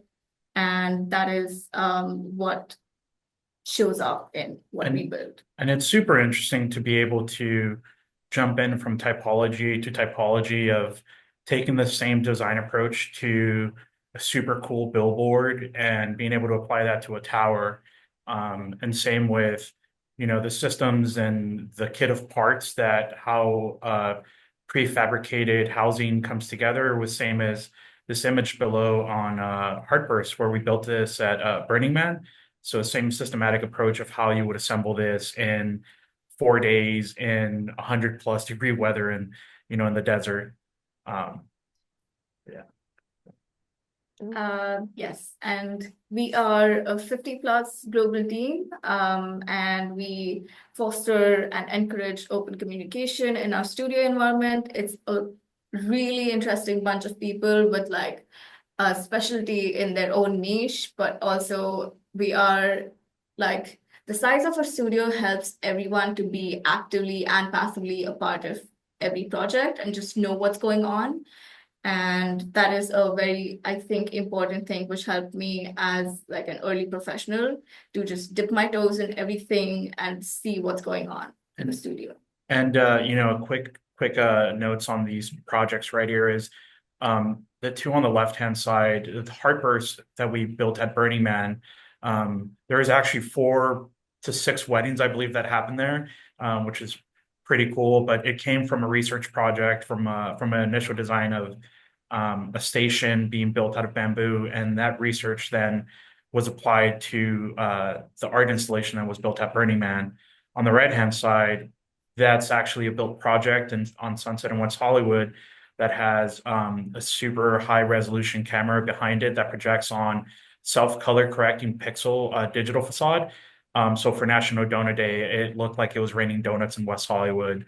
And the tower on the bottom right is a data center currently in planning review in the city of Los Angeles. And we used very complex Grasshopper scripts to generate the facades. We're currently in research and development stages of each one of those panels is about 8 feet tall.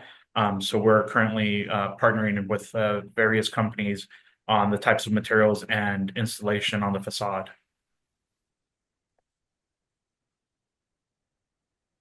We are storytellers. It's great that you're able to communicate floor plans and drawings and models to other architects, but oftentimes when you present to the city, schools or super cool multi-unit buildings, there is a large portion of the people you're presenting to that don't kind of understand drawings or sections. And we've created different ways to be able to diagram this out and explain the key portions that are essential to the design and how we've came up with the design, not just the end product, but the series of design decisions that informed us to get to the end product. Mm-hmm. We believe that every sort of design has to have a strong narrative behind it, behind like why we are doing whatever we are doing. And then we find different ways to show that in our designs. Currently, we're always looking for very talented individuals, and here's a QR code. We currently have open positions for business development specialists, design strategist, and interior designer, with future openings of summer internship programs.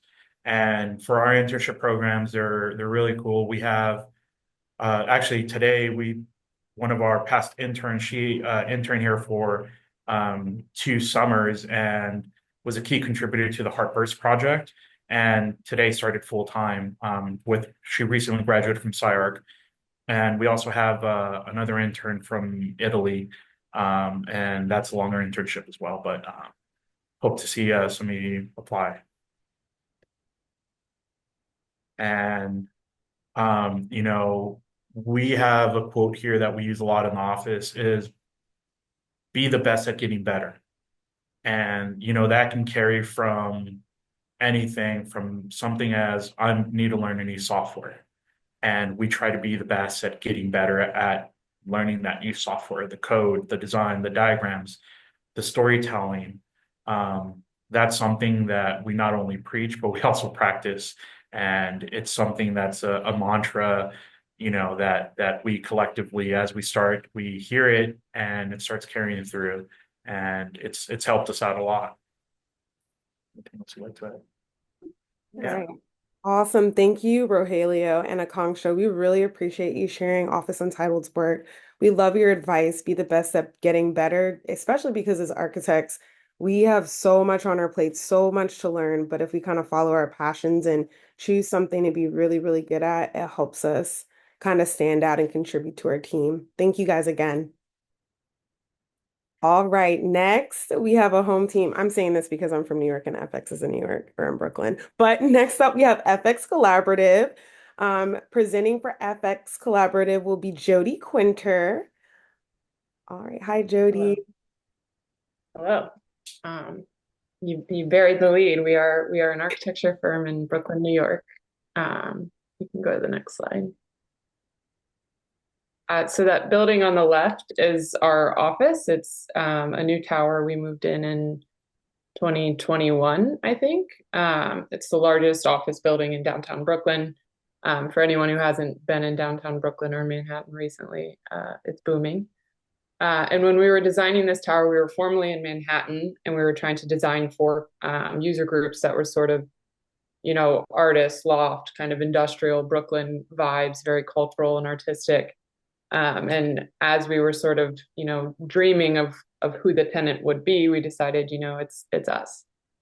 So floors 7 through 9 is our office, which is at, I don't think you can see my cursor, but the top of the podium where the building sort of steps in. That's our wraparound terrace, which in New York is amazing. And then the 3 floors above.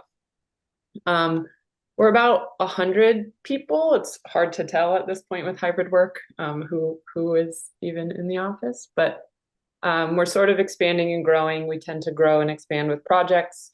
Right now we're working on Penn Station, which it feels like over half our office is working on. It's the largest transportation project in the world right now. So that keeps us quite busy. The second image is really just of Manhattan. I forget the actual stat, but something like 20 of the buildings you can see in this photo we've worked on. So we're based in Brooklyn. We work in Manhattan. We work all over the city. We like to believe we're kind of the smallest large firm that owns the city in New York. We only have an office there, and we do some work internationally and some work in other cities, particularly our university work, but that's usually for repeat clients or developers we have a relationship with. We tend to mostly seek work within the city. Like some of the other firms, we're split into studios. So we have 3 studios. We call them X, Y, and Z. I'm in Z, which is the civic and cultural studio.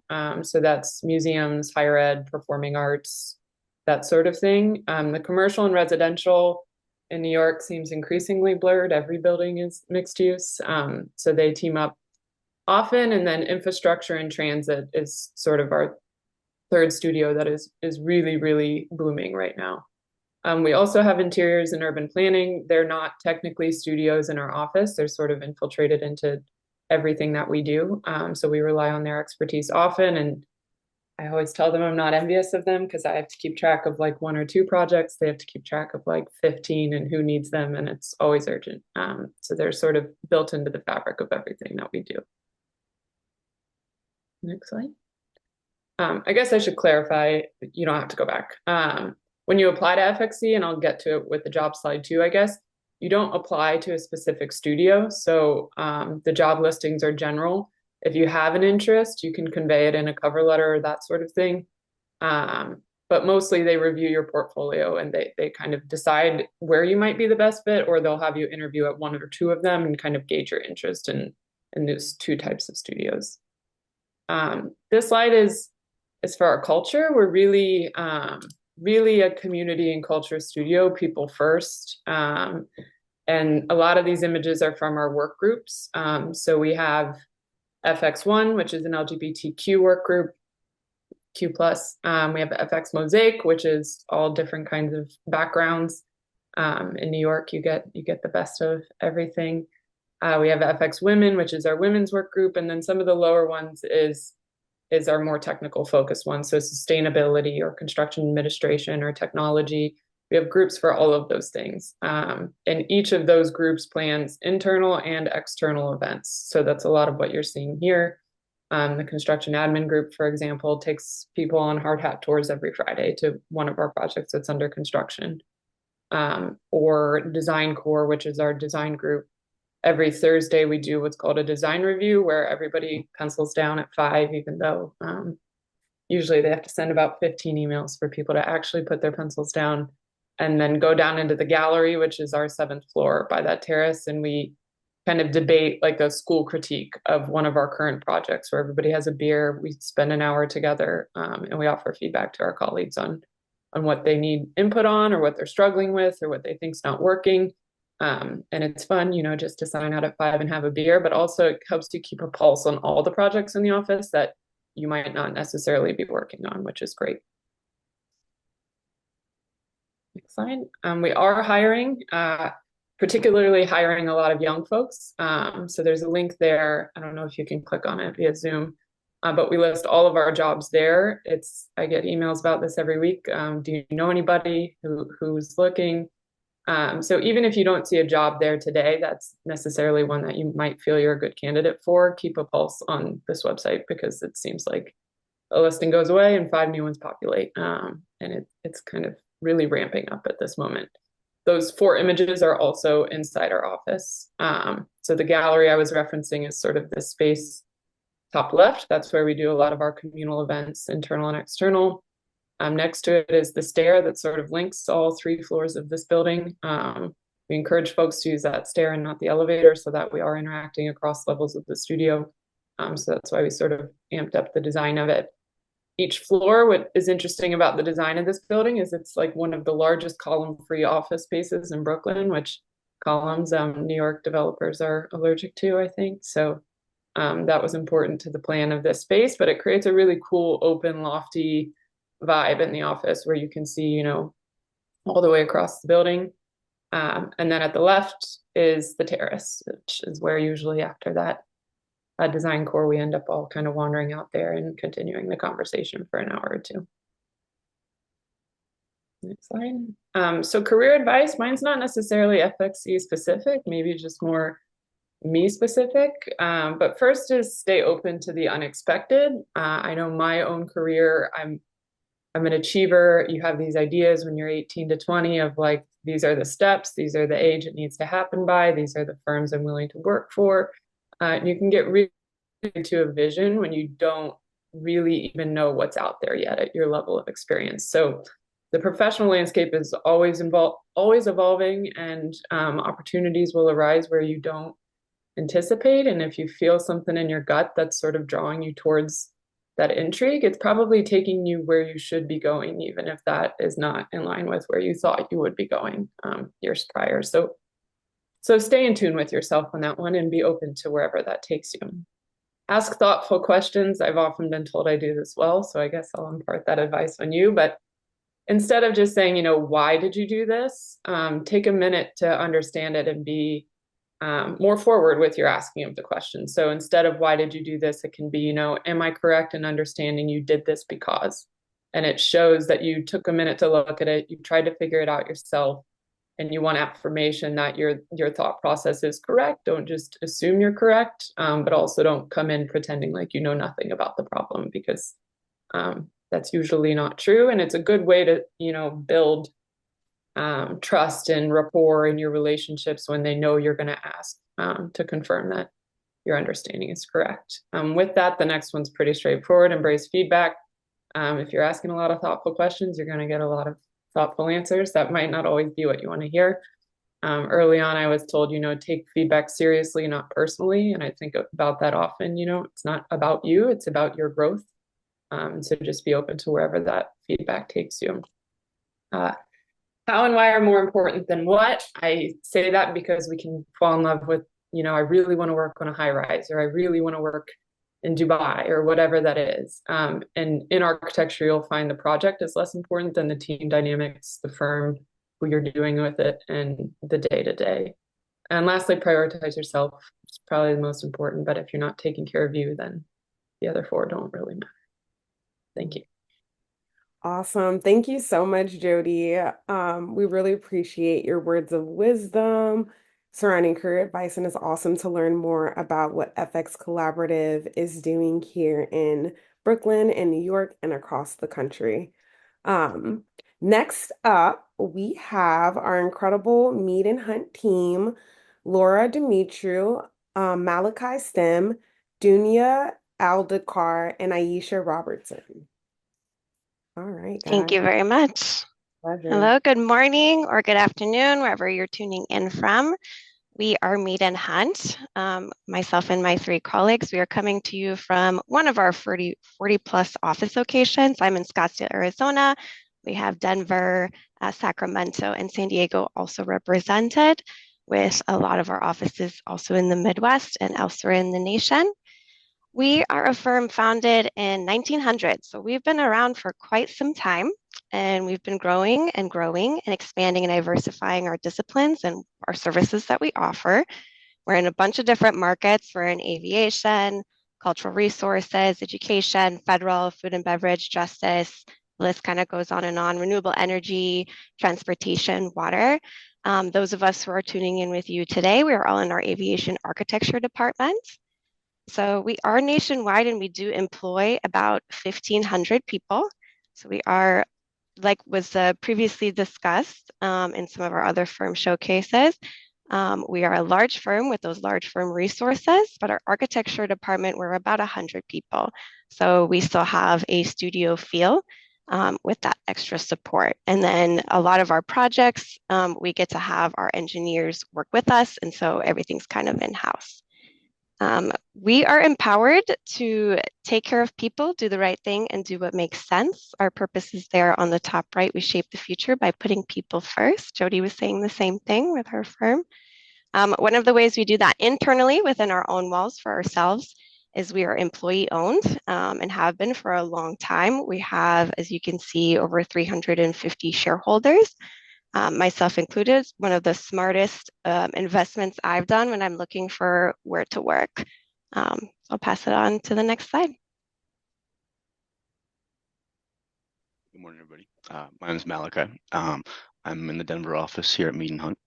So for our projects mostly, like Laura mentioned, we're mainly involved with aviation, but in addition to that, we have a lot of federal work with the military, so Air National Guard and all that kind of stuff. And that's all super interesting. If you're a plane nerd like me, this is a great place to work. But in addition to that, we also do a lot of planning, and then we also have a small section of food and beverage and education as well. The image on the right there, you can see is the Rapid City Airport, which is currently in progress for us.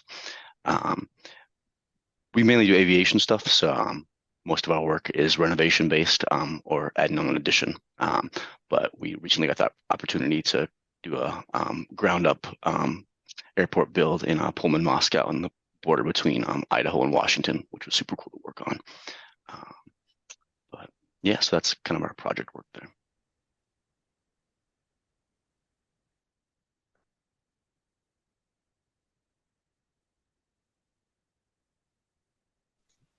So sorry, I was muted. Hi, everyone. This is Dunya speaking. So what does it look like to work at Mead Hunt? Well, I joined Mead Hunt in February of 2023 after finding the role on LinkedIn. From the start, the company supported remote work with a promise of a San Diego office opening soon. In my work, I work on a variety of architectural projects, collaborating with talented colleagues across disciplines. And what I really enjoy is the chance to grow professionally and make meaningful contributions within a supportive team environment that values both creativity and efficiency. When I started at Mead Hunt, I joined and I had the opportunity to fly out to our headquarters in Madison, Wisconsin for an in-depth orientation.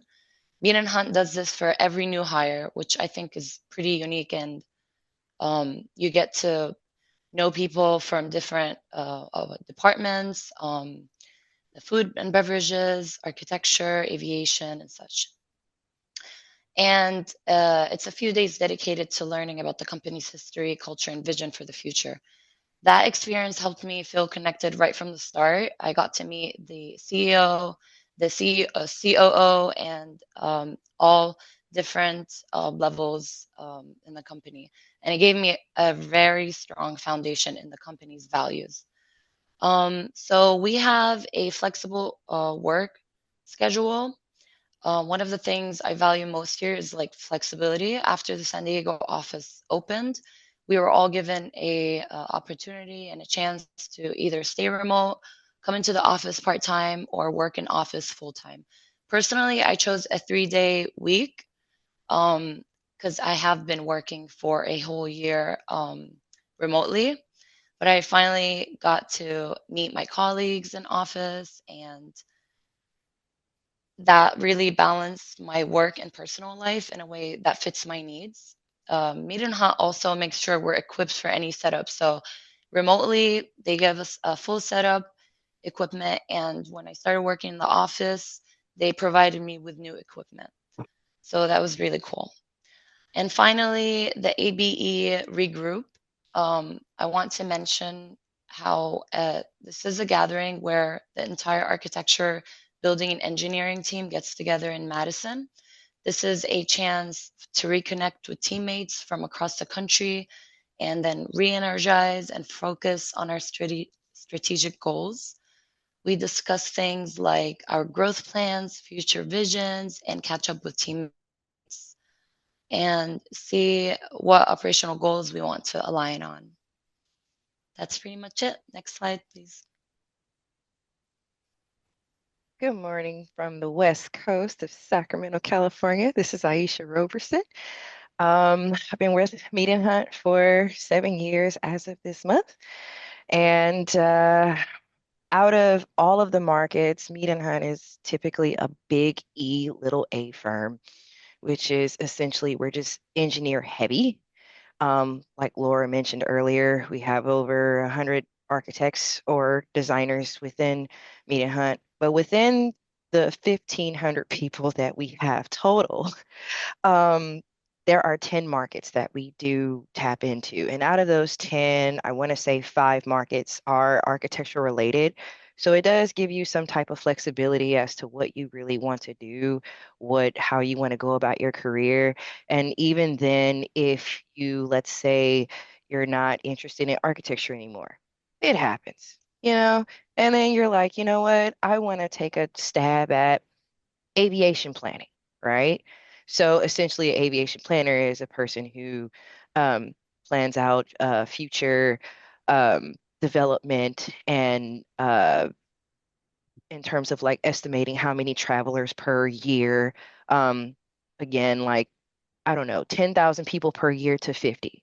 So instead of 2 gates, you go to 5 gates. You're helping that client or that airport achieve that goal over a certain period of time.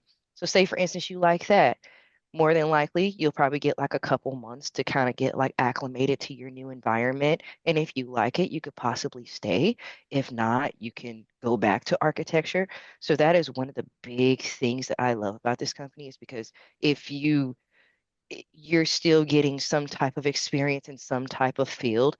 Even though I'm in architecture, I've touched on food and beverage projects, which is different architecturally because you have to, for those of you that do drawings and things of that nature, of course, you have those details where a lot of the like windows and openings will have to be food grade construction, meaning the stuff that we eat or typically go to your local Walmart and your Sam's and Costco. All of that stuff comes into play. As for historical preservation, or should I say within our cultural resources department, you do get to tap into a lot of architectural projects, but more so just a lot of research, trying to come up with different ways on how to preserve history and things of that nature. The planning and programming, which is kind of what I mentioned earlier. Again, I've touched on airports, aviation projects, food and beverage, military, federal government, where a lot of those areas do have specific requirements, and it is a different caliber per section.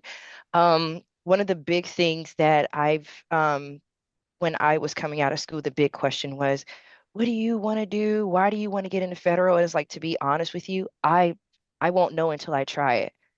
And then everybody looked at me in the room and was like, touche, you're right. You just don't know until you try it. So, my biggest advice is if you could possibly find a firm that if you're interested into like a environment that is not only willing for you or helping you grow, but also allowing you to tap into those markets to kind of get like a feel of what it is. A lot of times, sometimes firms, they do offer one sector or two, but in order for you to actually know what you want, you have to try it. Don't do it because I did it or someone else did it. Do it for you, you know? And from there, your happiness will, of course, supersede anything else that matters in within what you're actually doing. Because a lot of times we'll say, well, I'm doing this and I'm doing that. You got someone doing, I don't know, airports and high rises. That's what they want to do. That's what they want to do. Don't be forced to, just focus on your happiness and figure out what you really are interested in and what you want to try. Continue being a student. That's a better way of saying it. So that's all I have. Thank you guys so much. I realized that this was your advice slide, so I apologize for the thing for not going forward. But Laura, Malachi, Dunya, and Aisha, we really appreciate you sharing Mead Hunt's incredible knowledge and all of the amazing work you're doing. And thank you for being a resource for our community. Next up on the list, we have Palma. The presenters would be Ayana and Anishka. We really appreciate you guys coming, and the floor is yours. Hi, everyone. My name is Yana Kolev. I'm the managing director here at Palma. We're a boutique architectural firm based in Chicago, but we have people working remotely in other states, and we love to collaborate with our sister companies across the globe, one of them being in Brussels. We base our approach to architecture under the model of evolutionary. We see ideas being evolutionary within our projects, how they get developed from the very beginning of the project and how they change all the way till the very end. But we also see ideas carry over projects and change, but still have the same origin point as we look at then other typologies and other projects. We believe in sustainable design, and although some of our clients don't necessarily share the same passion, we always endeavor to include passive sustainable approaches to our projects where we can help with not necessarily having the latest and greatest building systems integrated, but we shape our buildings and our exterior wall designs in a way that helps with energy use and reducing the carbon footprint of the developments we work on. Next slide. We have very different types of projects that we always approach. We work on master planning, smaller scale projects. We do study high rises and what the next tallest building in the world might look like.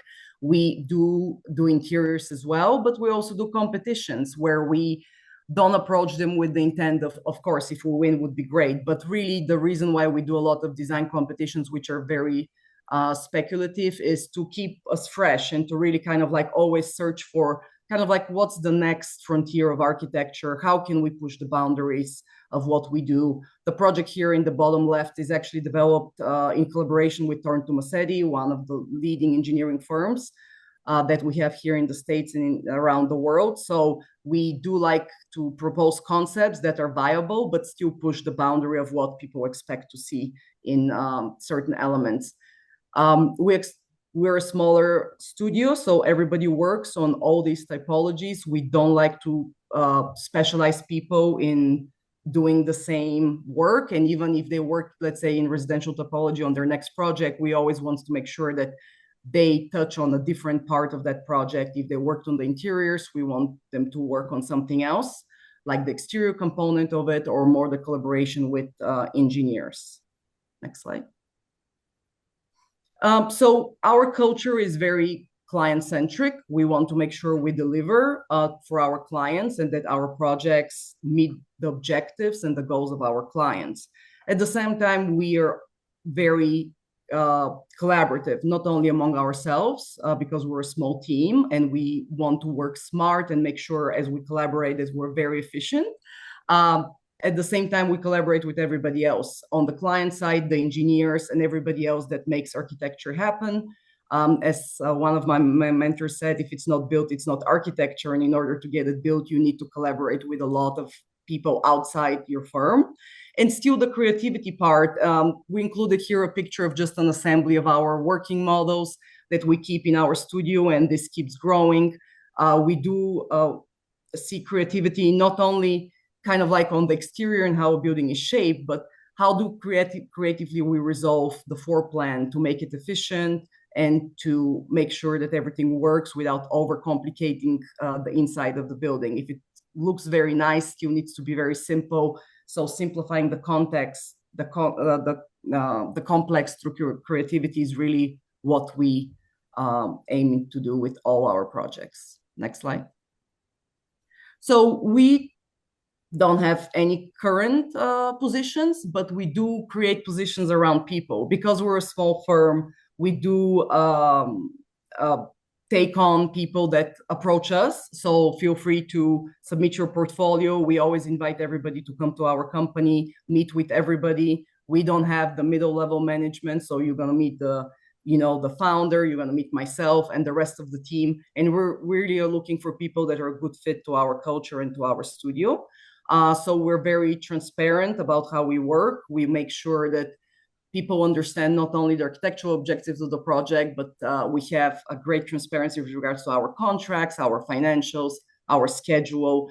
And we really endeavor everybody that works for us to become a really well-rounded professional so they can truly understand not only how we deliver architecture, but what goes behind it in terms of practice management as well. So please link us on LinkedIn, send us your portfolio, and we would love to grab lunch and see who you are, learn more about you, but also this way you're going to learn more about us. And if there is a good fit, we always are looking to expand our team. We do offer summer internships, which is very much in line with everybody else, but we have also had several interns throughout the semester where they're there part-time, but throughout the whole year. And I must say successfully, both of these people now work full-time with our company. So here, just an advice, which is a quote from Tim Ferriss, which I really like, and I don't think it applies just to architecture.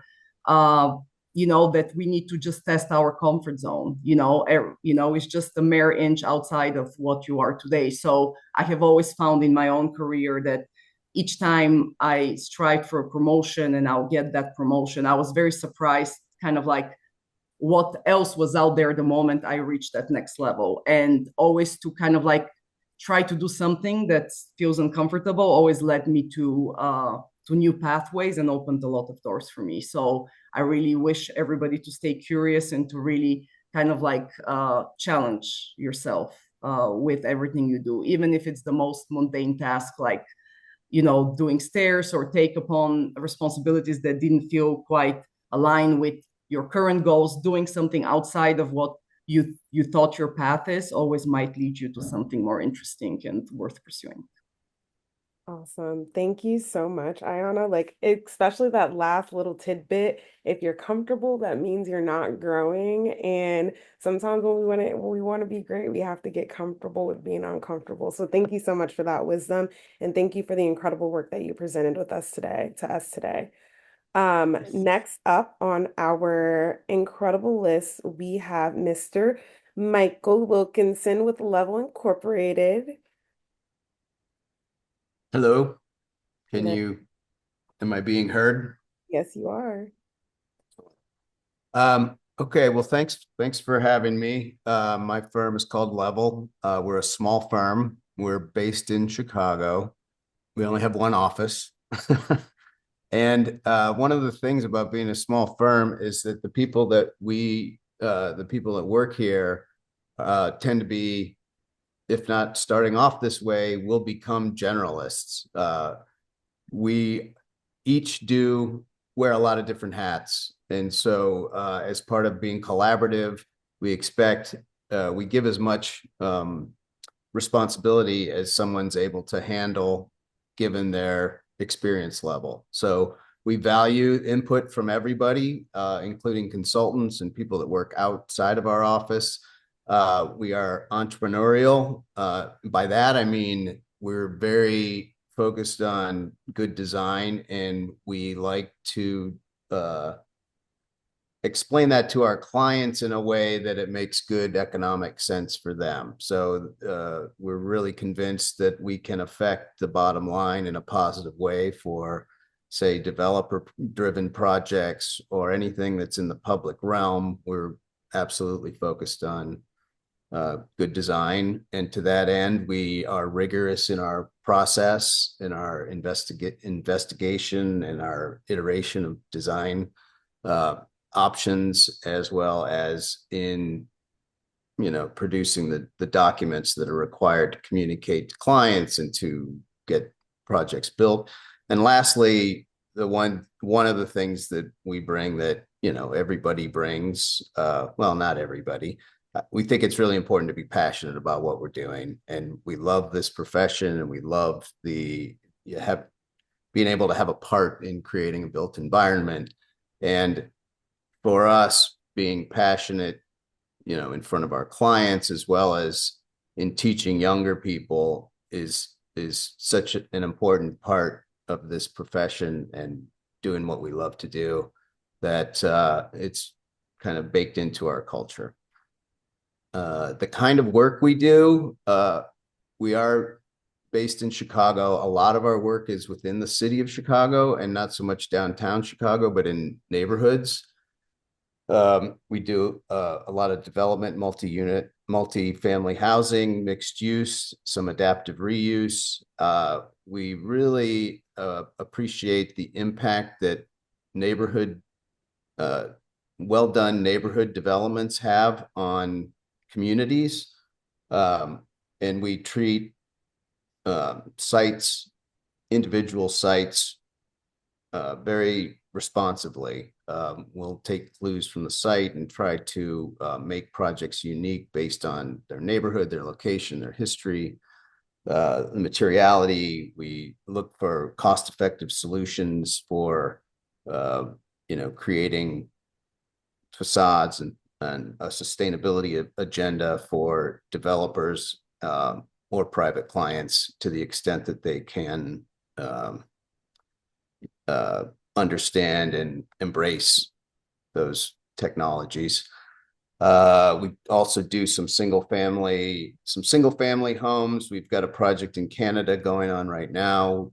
We sort of joke that because of transit-oriented development, most of our projects tend to be next to train lines in the city. We could map this out and illustrate that point, but do a lot of work close to L stations or along public transportation routes. And then the other section of our work tends to be out in the country, weekend homes, and working on beautiful sites and connecting with nature, and sort of the opposite of, or a contrast with, the urban environments that we spend a lot of time in. Our culture is somewhat work hard, play hard culture. We are a small firm.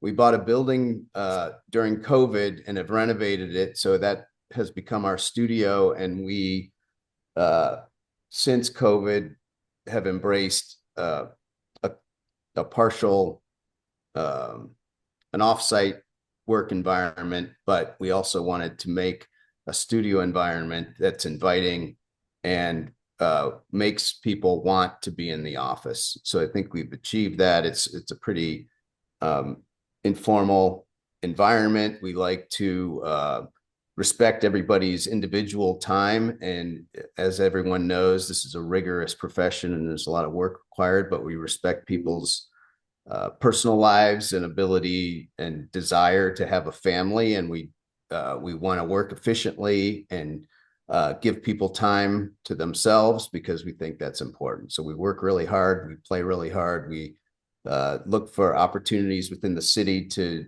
go on office outings, and because we're a small group, we can do interesting things like get a boat and go down the Calumet River in the fall as the boating season ends here in Chicago, and just make an outing out of that, or other similar types of experiences that we can take advantage of Chicago as a great city. Let's see, job opportunities. Is that what I'm supposed to be talking about here? Well, the job opportunities, currently we're not necessarily hiring, but as the previous office, as they mentioned, we tend to look for the people that could help us grow. And so if the timing isn't completely working out in favor of hiring someone, we at least like to make connections and know what people's skill set are. And, if it's a good fix, we're going to try to make something work to make accommodations for people. Like I said, everybody that we look for, we will give design opportunities to. For young people who tend to be good at software, we give them opportunities to be involved with the upfront design of a project, as well as at some point learning how to detail buildings, where to put the emphasis on, and learning how to establish a set of drawings and put together a decent set of documents, and have client interaction and as well as contractor interaction. I don't know if this is career advice so much as this is what I did, and to some extent it is career advice. I've always been a little bit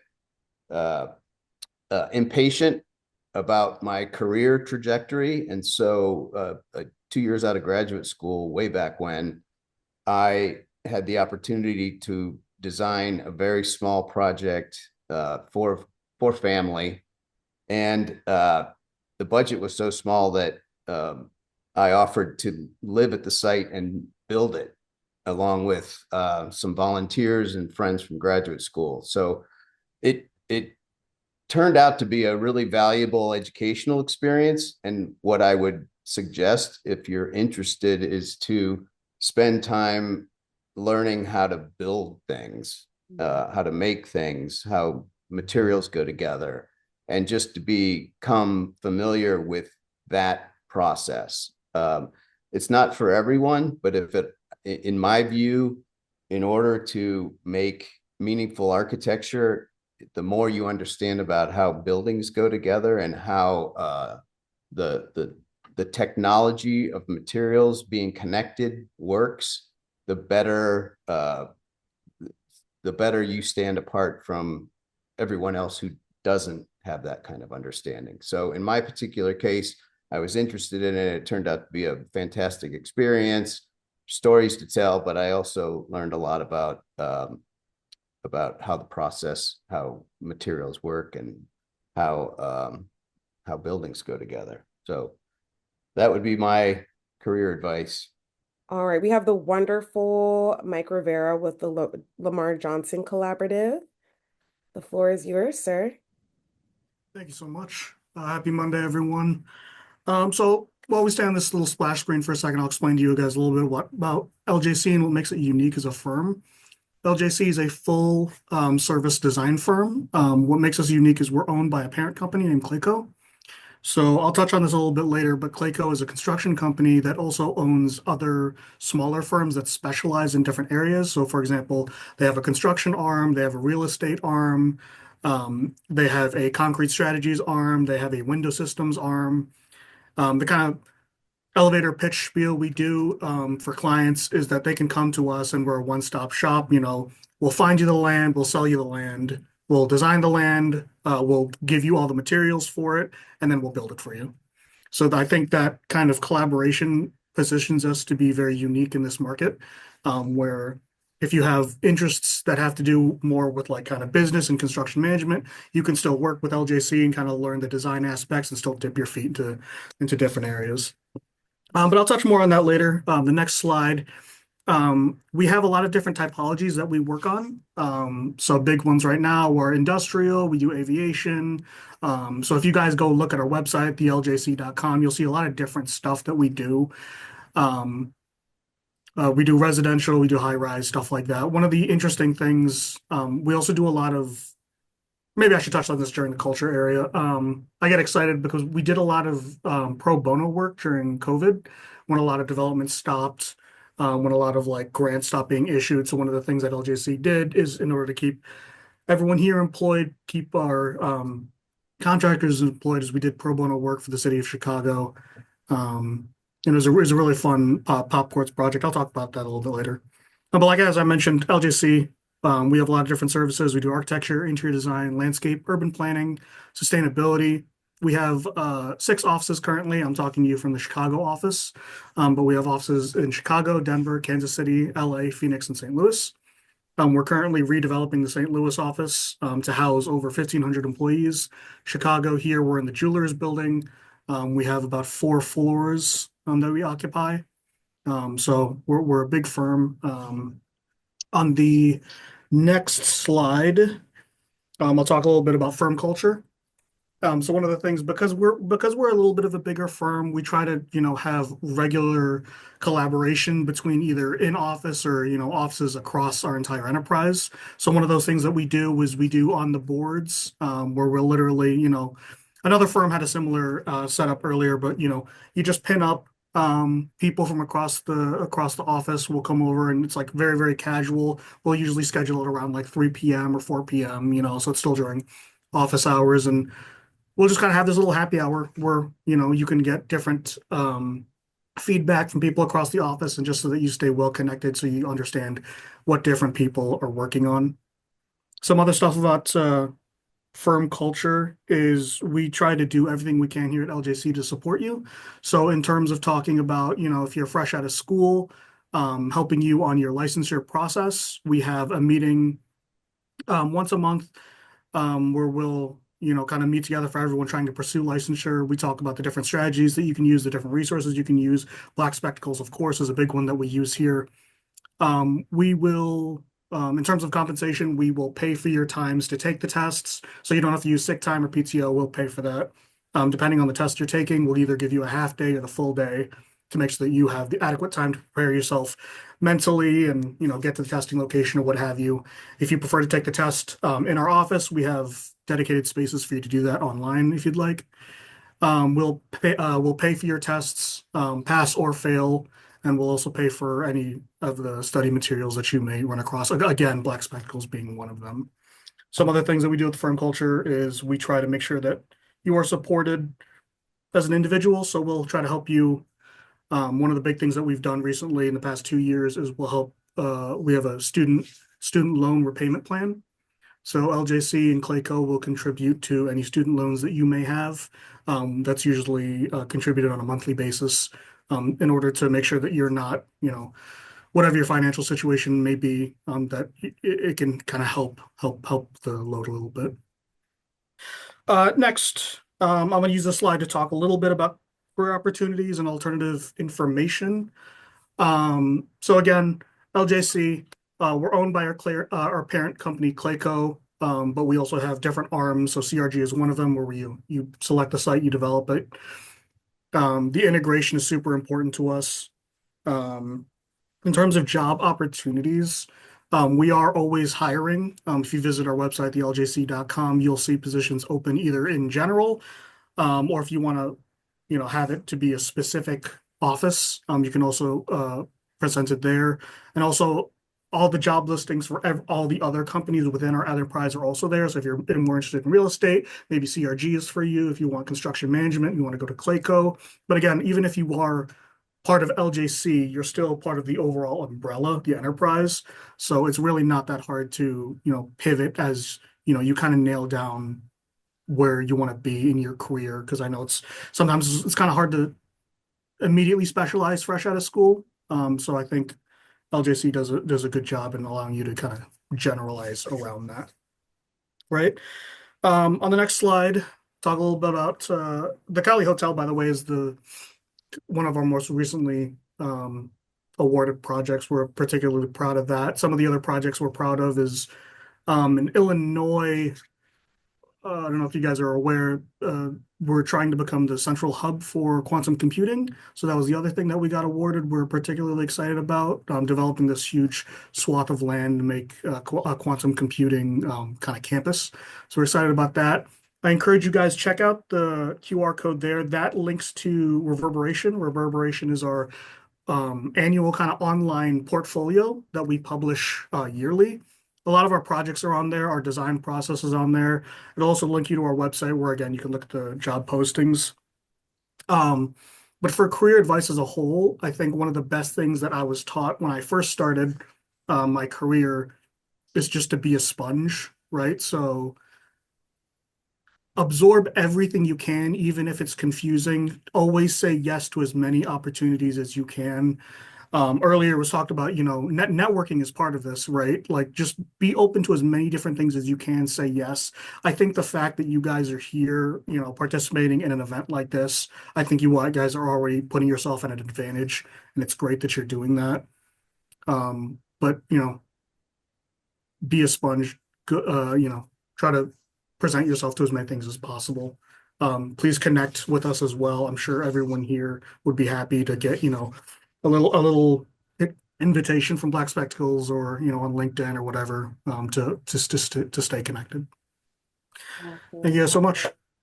Thank you so much, Mike. We really appreciate it. And just on that sentiment about being a sponge, yeah, you are like being at stuff like this is a great way to kind of get introduced to everything that there is in our architectural family and community.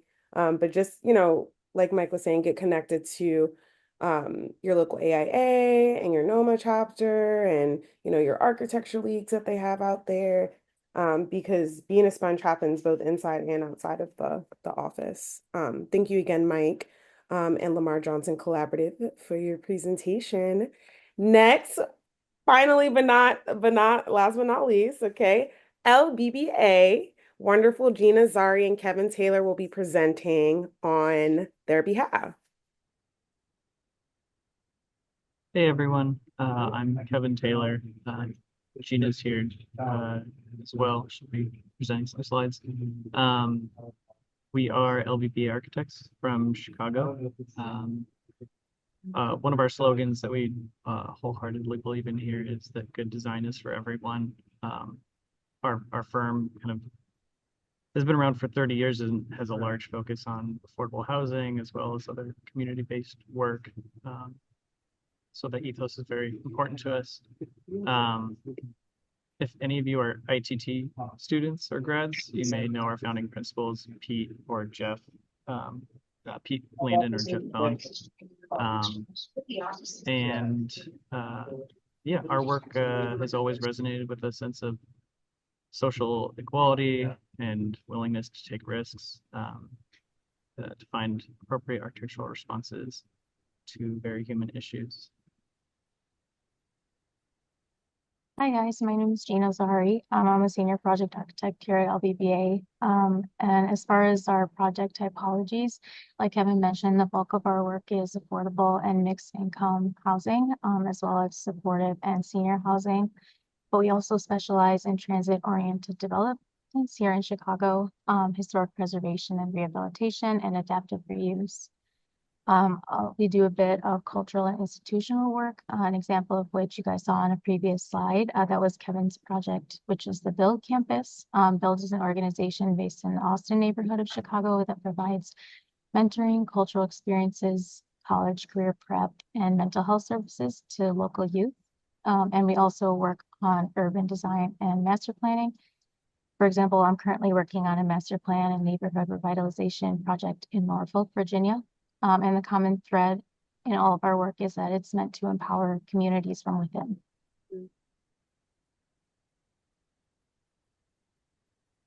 Yeah, so office culture, this one might be a little bit long, but our office is pretty unique in that I think it stems from the firm really caring about their employees and the communities that we serve. And so the way we think about how we do things in this office kind of stems from our staff first and the projects that we participate in. So for our own internal culture, we have lots of programs like internship programs where all the staff are paired with kind of a rotating set of other staff or regular lunch outings paid for by the office, just to kind of get to know each other, develop strategies if you're kind of in the same set of responsibilities, or maybe they're different sets of responsibilities. You can learn from each other. It's just kind of a fun way to get to know each other. We have a bunch of committees in the office, so everyone is part of at least one or two committees, and these kind of help take ownership of different topics to help us advance in different things. So there's anything from our social outings and volunteering committees, as well as design committees that are focused on different building technologies or code related topics. So those are fun. We regularly go out on site visits in Chicago, tours to our buildings, projects, depending on kind of what phase it is. This is something that the entire office is a part of, not just the staff that are working on that project. So we get to see kind of what people are working on and what's going on in our office. And kind of in line with that, we encourage all employees, regardless of the level, whether you're an intern or principal, to be part of every level of the project, and kind of be with that project from the beginning to end. So really see the whole process and not getting pigeonholed into one element of it. One unique thing we have in our office is that we have this kind of weekly feedback loop system kind of embedded into our schedules, which ensures that all staff are getting the resources that need, the time that they need to complete whatever's on their plate. And this is completely separate from performance review. This is just a way to check in with principals and your team. And it really kind of creates this healthy culture in our office. Kind of as I mentioned, we strive for a healthy work-life balance.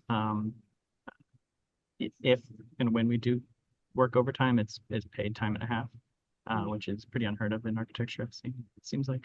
And then just really quickly, regarding the communities that we serve, we regularly have kind of volunteering out in the communities, whether it's meal making for youth that are experiencing homelessness, or helping out in local community farms that we're partnered with.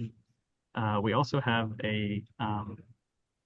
this nationally recognized youth labs program, which is a yearly paid summer internship with local high school students and early college students as well, with early college mentors that are interested in architecture. The program provides entry points for young designers to participate in communities and design it and empower local youth to impact their environment through the design process. They get to explore in-depth topics specific for summer, to get to work with staff, community members throughout the process. Each program has a different focus, whether it's from indoor air quality, biker advocacy, furniture prototyping, and shade mapping. All of these provide a fun program for them, but it also provides a feedback loop for the office and how we design things. So a lot of times these programs are specific to our projects.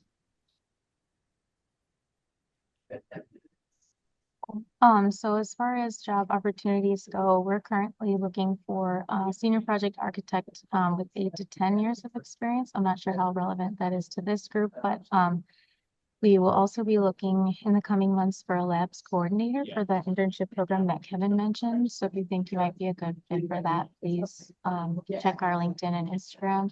And then we are always growing and looking for the right people, and we update our social medias and LinkedIn regularly for new postings. So please follow us and check back in. And then if you are interested in joining the team, this is who you'd be working with. We're a team of just under 30 architects and designers, and we're all committed to social change. Our office prioritizes diversity. We're about half women, which is unique in our field, I think we all know. And we also coordinate and collaborate and partner with several local and national organizations, which you can see on the bottom right. And just to close out, our collective goals are first and foremost to provide housing for all in rapidly developing areas, to fill the gaps in housing typologies that might be available in certain neighborhoods. We believe that the most sustainable choice is the one that will last the longest. We aim to provide safe and dignified housing that can bolster struggling neighborhoods, and we hope to support and enrich communities with our work.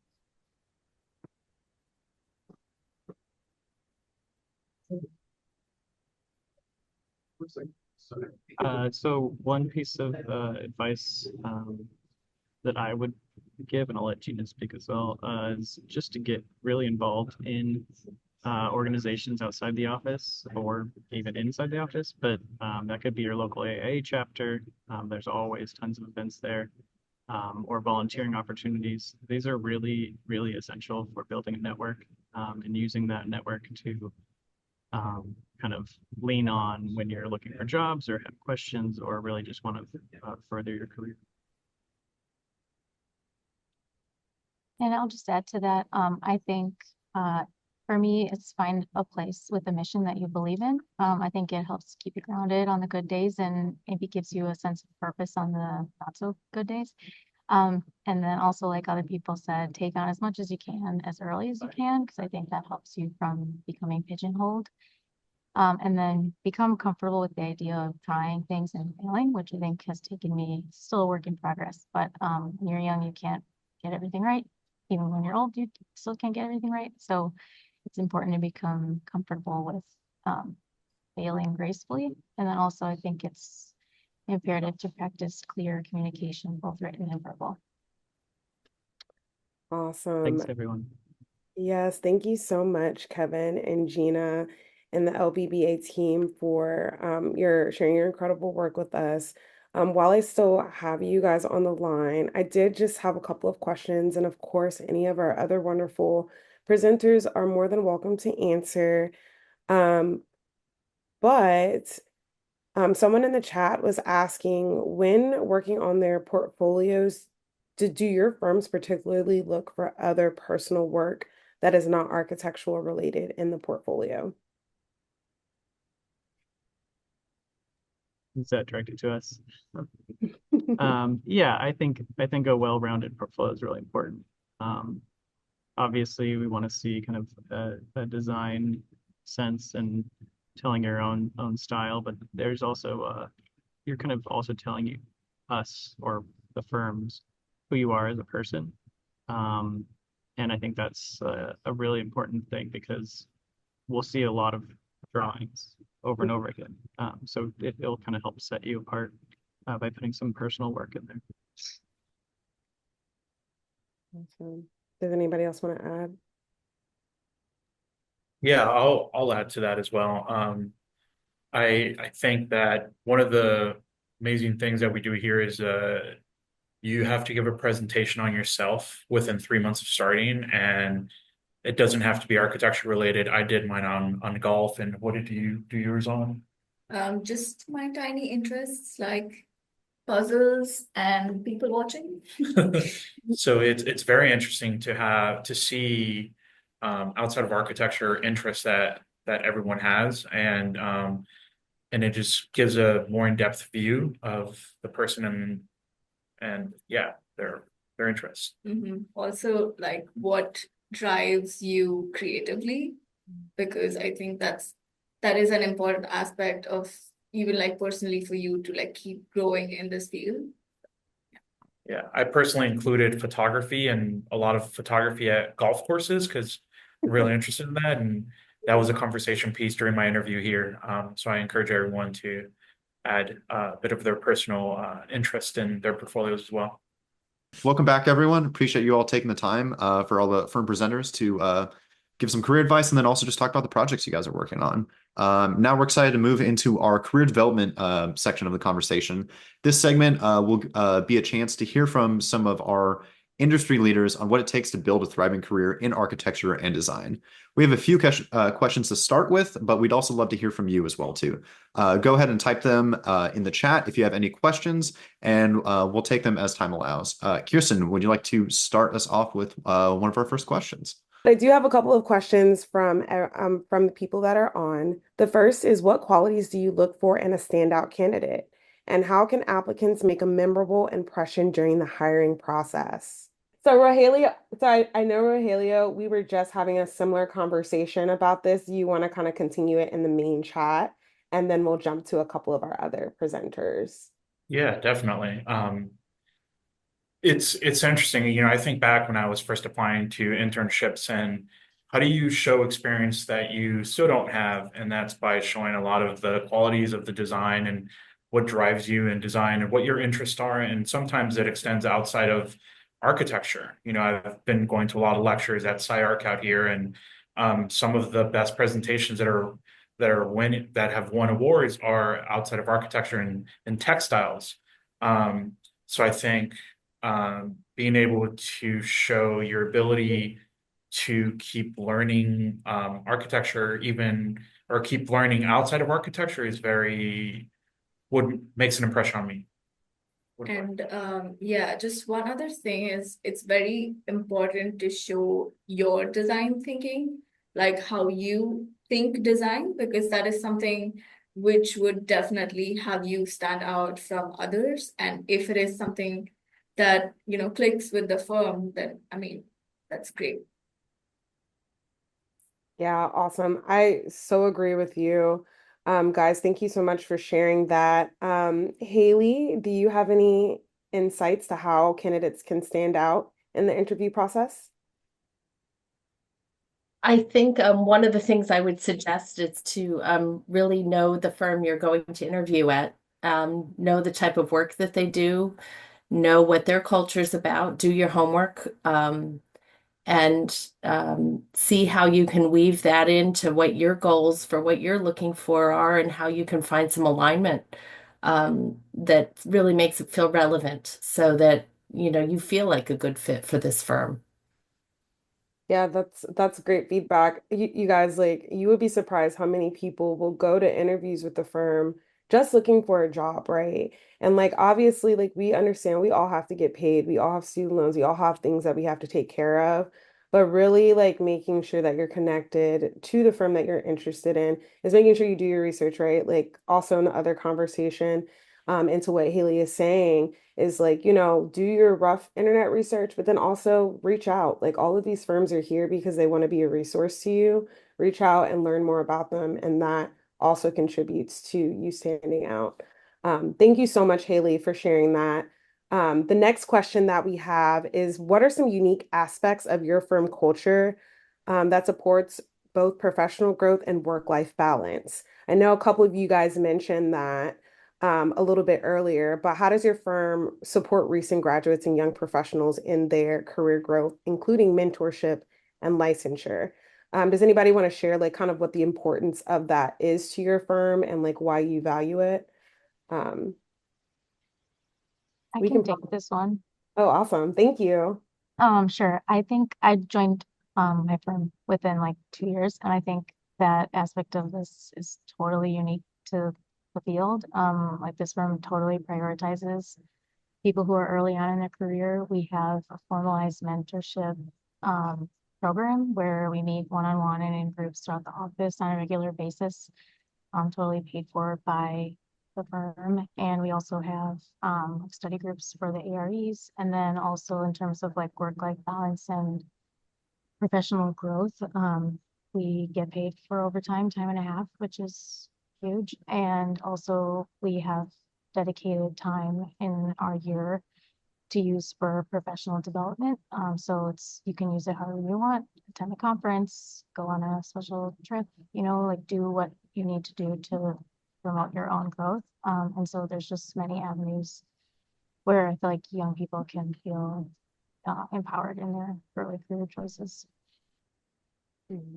Yeah, Gina, that's really good to hear, especially like, when you are coming out, you can be a little bit overwhelmed with all of the things that you could be doing and can be doing, but I think that's exactly right. Just like having an idea of like where you want to go, because like our firms can't support us if we don't know like what direction we want to go or like what we want to do within our career. So it is very important to kind of know or have an idea so that they can kind of support you in that development, specifically as emerging professionals. Um, Okay. So we have a question in the chat. Um, so for our firms that hire international students, I'm gonna ask you guys to answer this question. But the the person would like to know um what are some things that they should sort of like understand or some things that they should prepare if they are international students and are looking for firms that hire? I can speak to that a little bit. Thank you, David. Yeah, so at GP, we, because we do have an international office in Shanghai, we do regularly talk to candidates that are coming out of school who may require sponsorship or maybe on a work visa. And the one thing I would say is just be very honest about what your work eligibility is, when you need to start your OPT, if there's a clear timeline from your side. And then also just ask about the firm's willingness to sponsor someone moving forward with the visa application. So I think the best thing to do is just be straightforward, especially when there's a sort of a clock or a timeline that's part of the discussion, because the last thing everybody wants is to sort of get toward the end of the process and find out that the timing just for processing isn't there. So it's really just about communication and openness about what you need and what you're looking for, and if they can help you get that. And that would be my first bit of advice. Yeah, that's great advice. Thank you so much for being transparent about that. And yeah, I also to add to what David is saying is just, make sure that you're educated on what that process looks like for you, because everyone's process is different, right? Like especially because, people are coming from different places and we love having everyone here. So just like make sure that so that when you're coming to the table and you're having your interview with David, you can say, I kind of need this, this, and this to be supported. Are you able to work with me? But thank you so much for that. That's a great question. So Nick Wu says, what advice would you give to someone who just completed grad school for about a year and they decided to take a break? They're saying that it could be a little bit tricky to find entry level opportunities, but they want to essentially like overcome challenges of finding a role that fits for them. So it sounds like what Nick is saying is like, I took a little break from architecture. I want to find the perfect position somewhere where I can contribute and they can kind of overall contribute to me. The gap is weird, but how should I move forward from that? Laura, would you like to take that one for us? Sure, I'd be happy to. Thank you. I would say just go for it, put yourself out there, apply to positions that do make sense for what you are seeing, if that's something you want to get back into. If it's an entry-level position, you can still mention within that interview the experience that you do have. You can use that as leverage to negotiate, maybe even a salary bump or anything like that to help you out on your end, make it a good fit, and customize the role a little bit more to fit you and to fit the firm and where you're both meeting each other at. And if that means a little bit of repeat stuff, that's fine. We were always wearing different hats and there's no lost experience. So just Yeah, apply. that's so good because you might not know what you need, and the firm might not know that they need you. And so that customization is really awesome. I can And also help add to yeah, let's that. continue. This is Dunya speaking. So my advice would be just be active on LinkedIn and contacting, different architects in the field.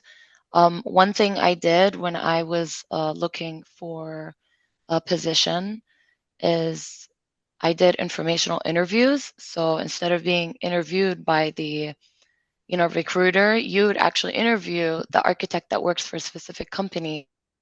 Ask them how their day-to-day, routine is and what they look for when they want to work with their colleagues and such.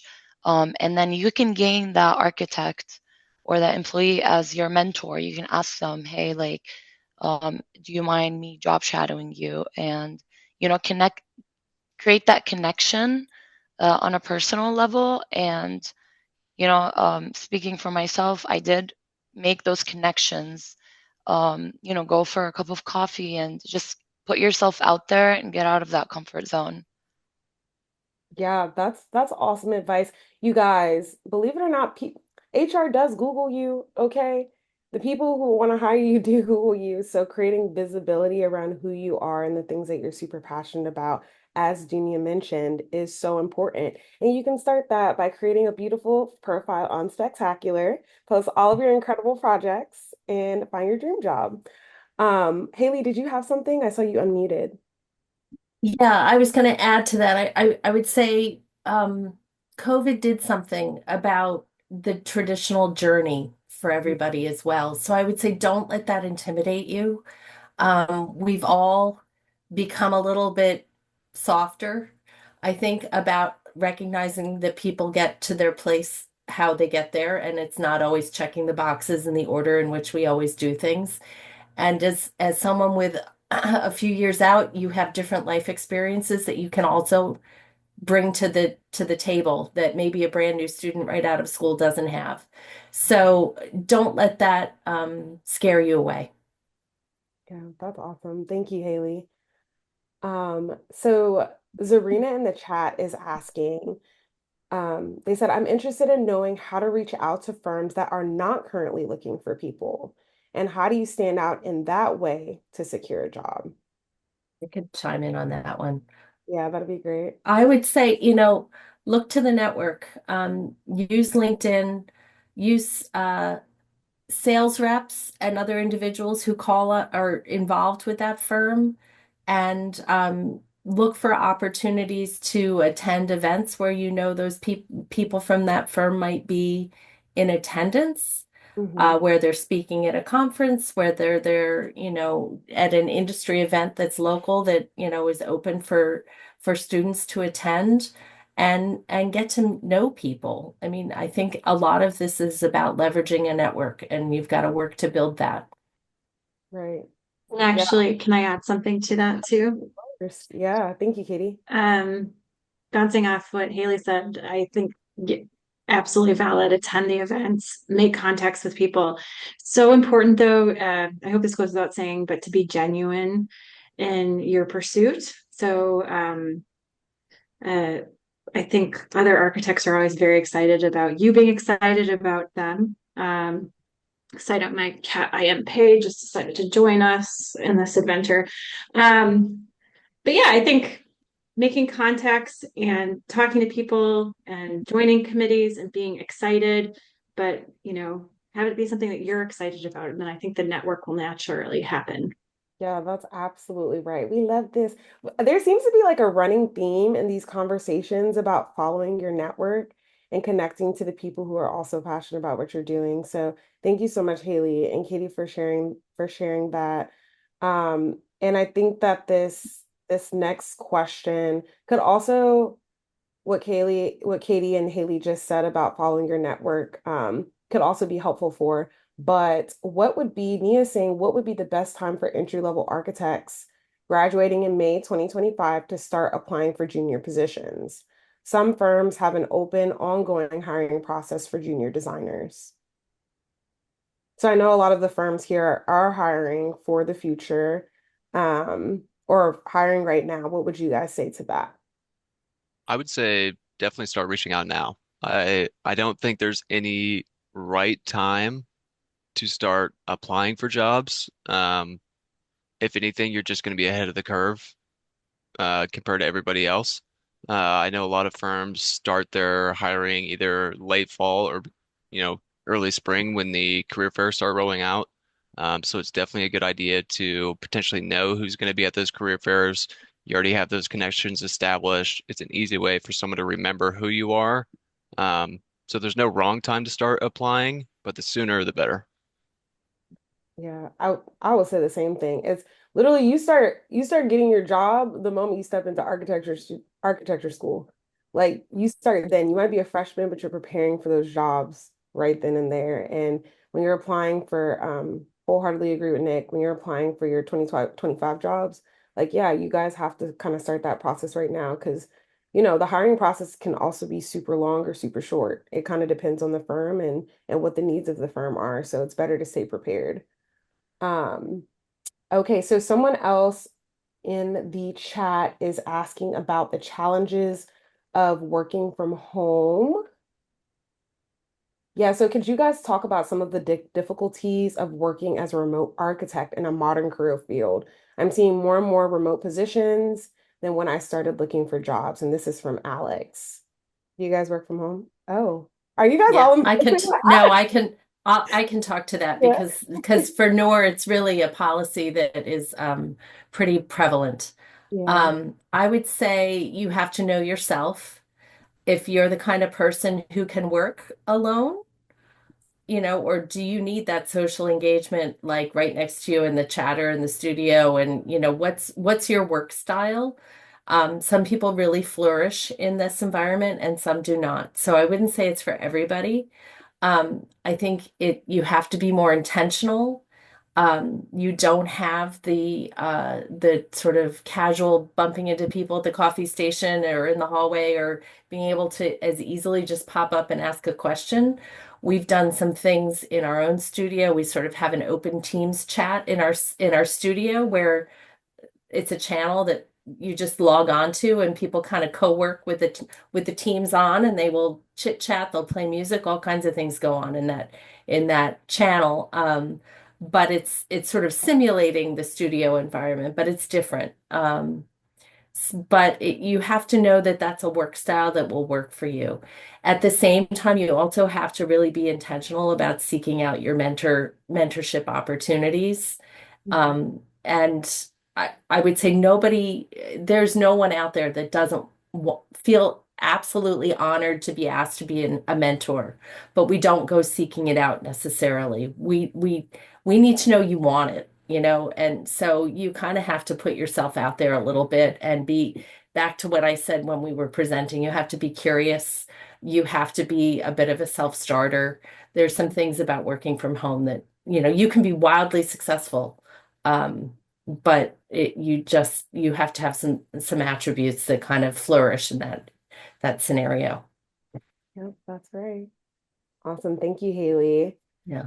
Okay, so this question is for my licensed architects and my recently licensed architects, but Alyssa is studying to take their exams and they're continuing their experience hours.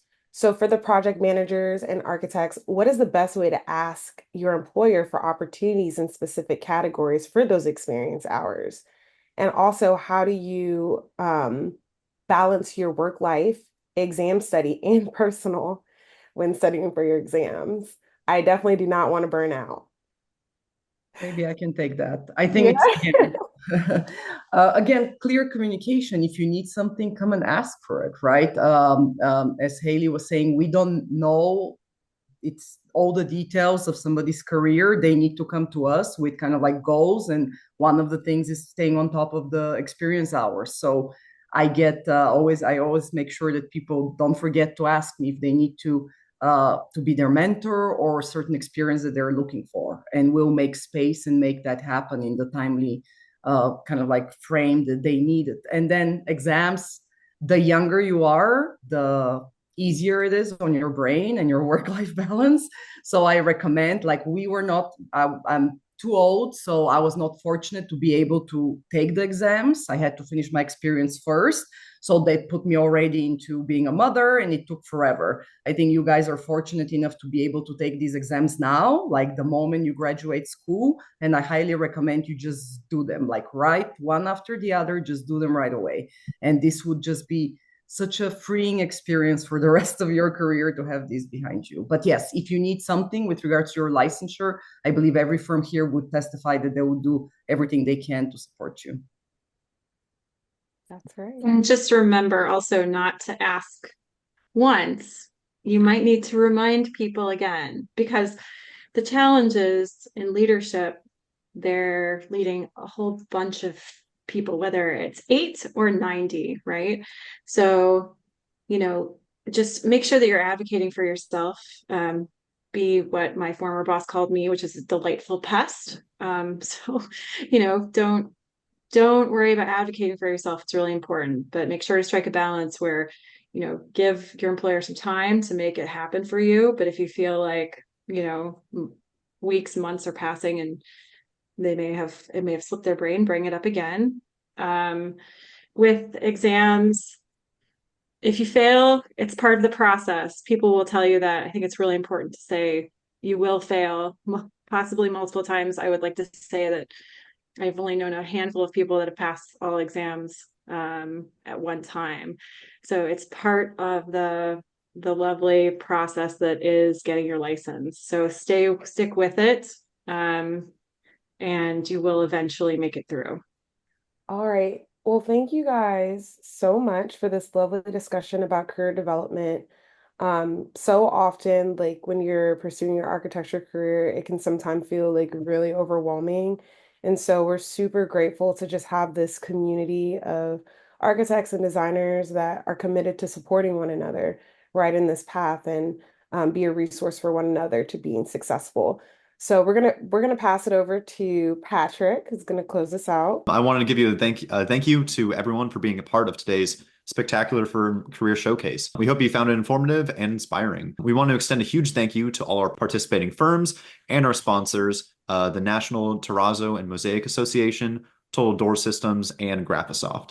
In the coming days, keep an eye out for an email with follow-up information on today's presentations, details on upcoming events, and answers to any questions we didn't get to during this Q&A as well too. We encourage you to stay connected and continue exploring opportunities with these incredible firms. Go to LinkedIn, send some messages saying that you some connections saying that you met these firms at the Firm Career Showcase. I know they'd really appreciate it, and that's one way to stay connected. On behalf of the entire Black Spectacles team, thank you for joining us, and we look forward to seeing you at future events. Thank you.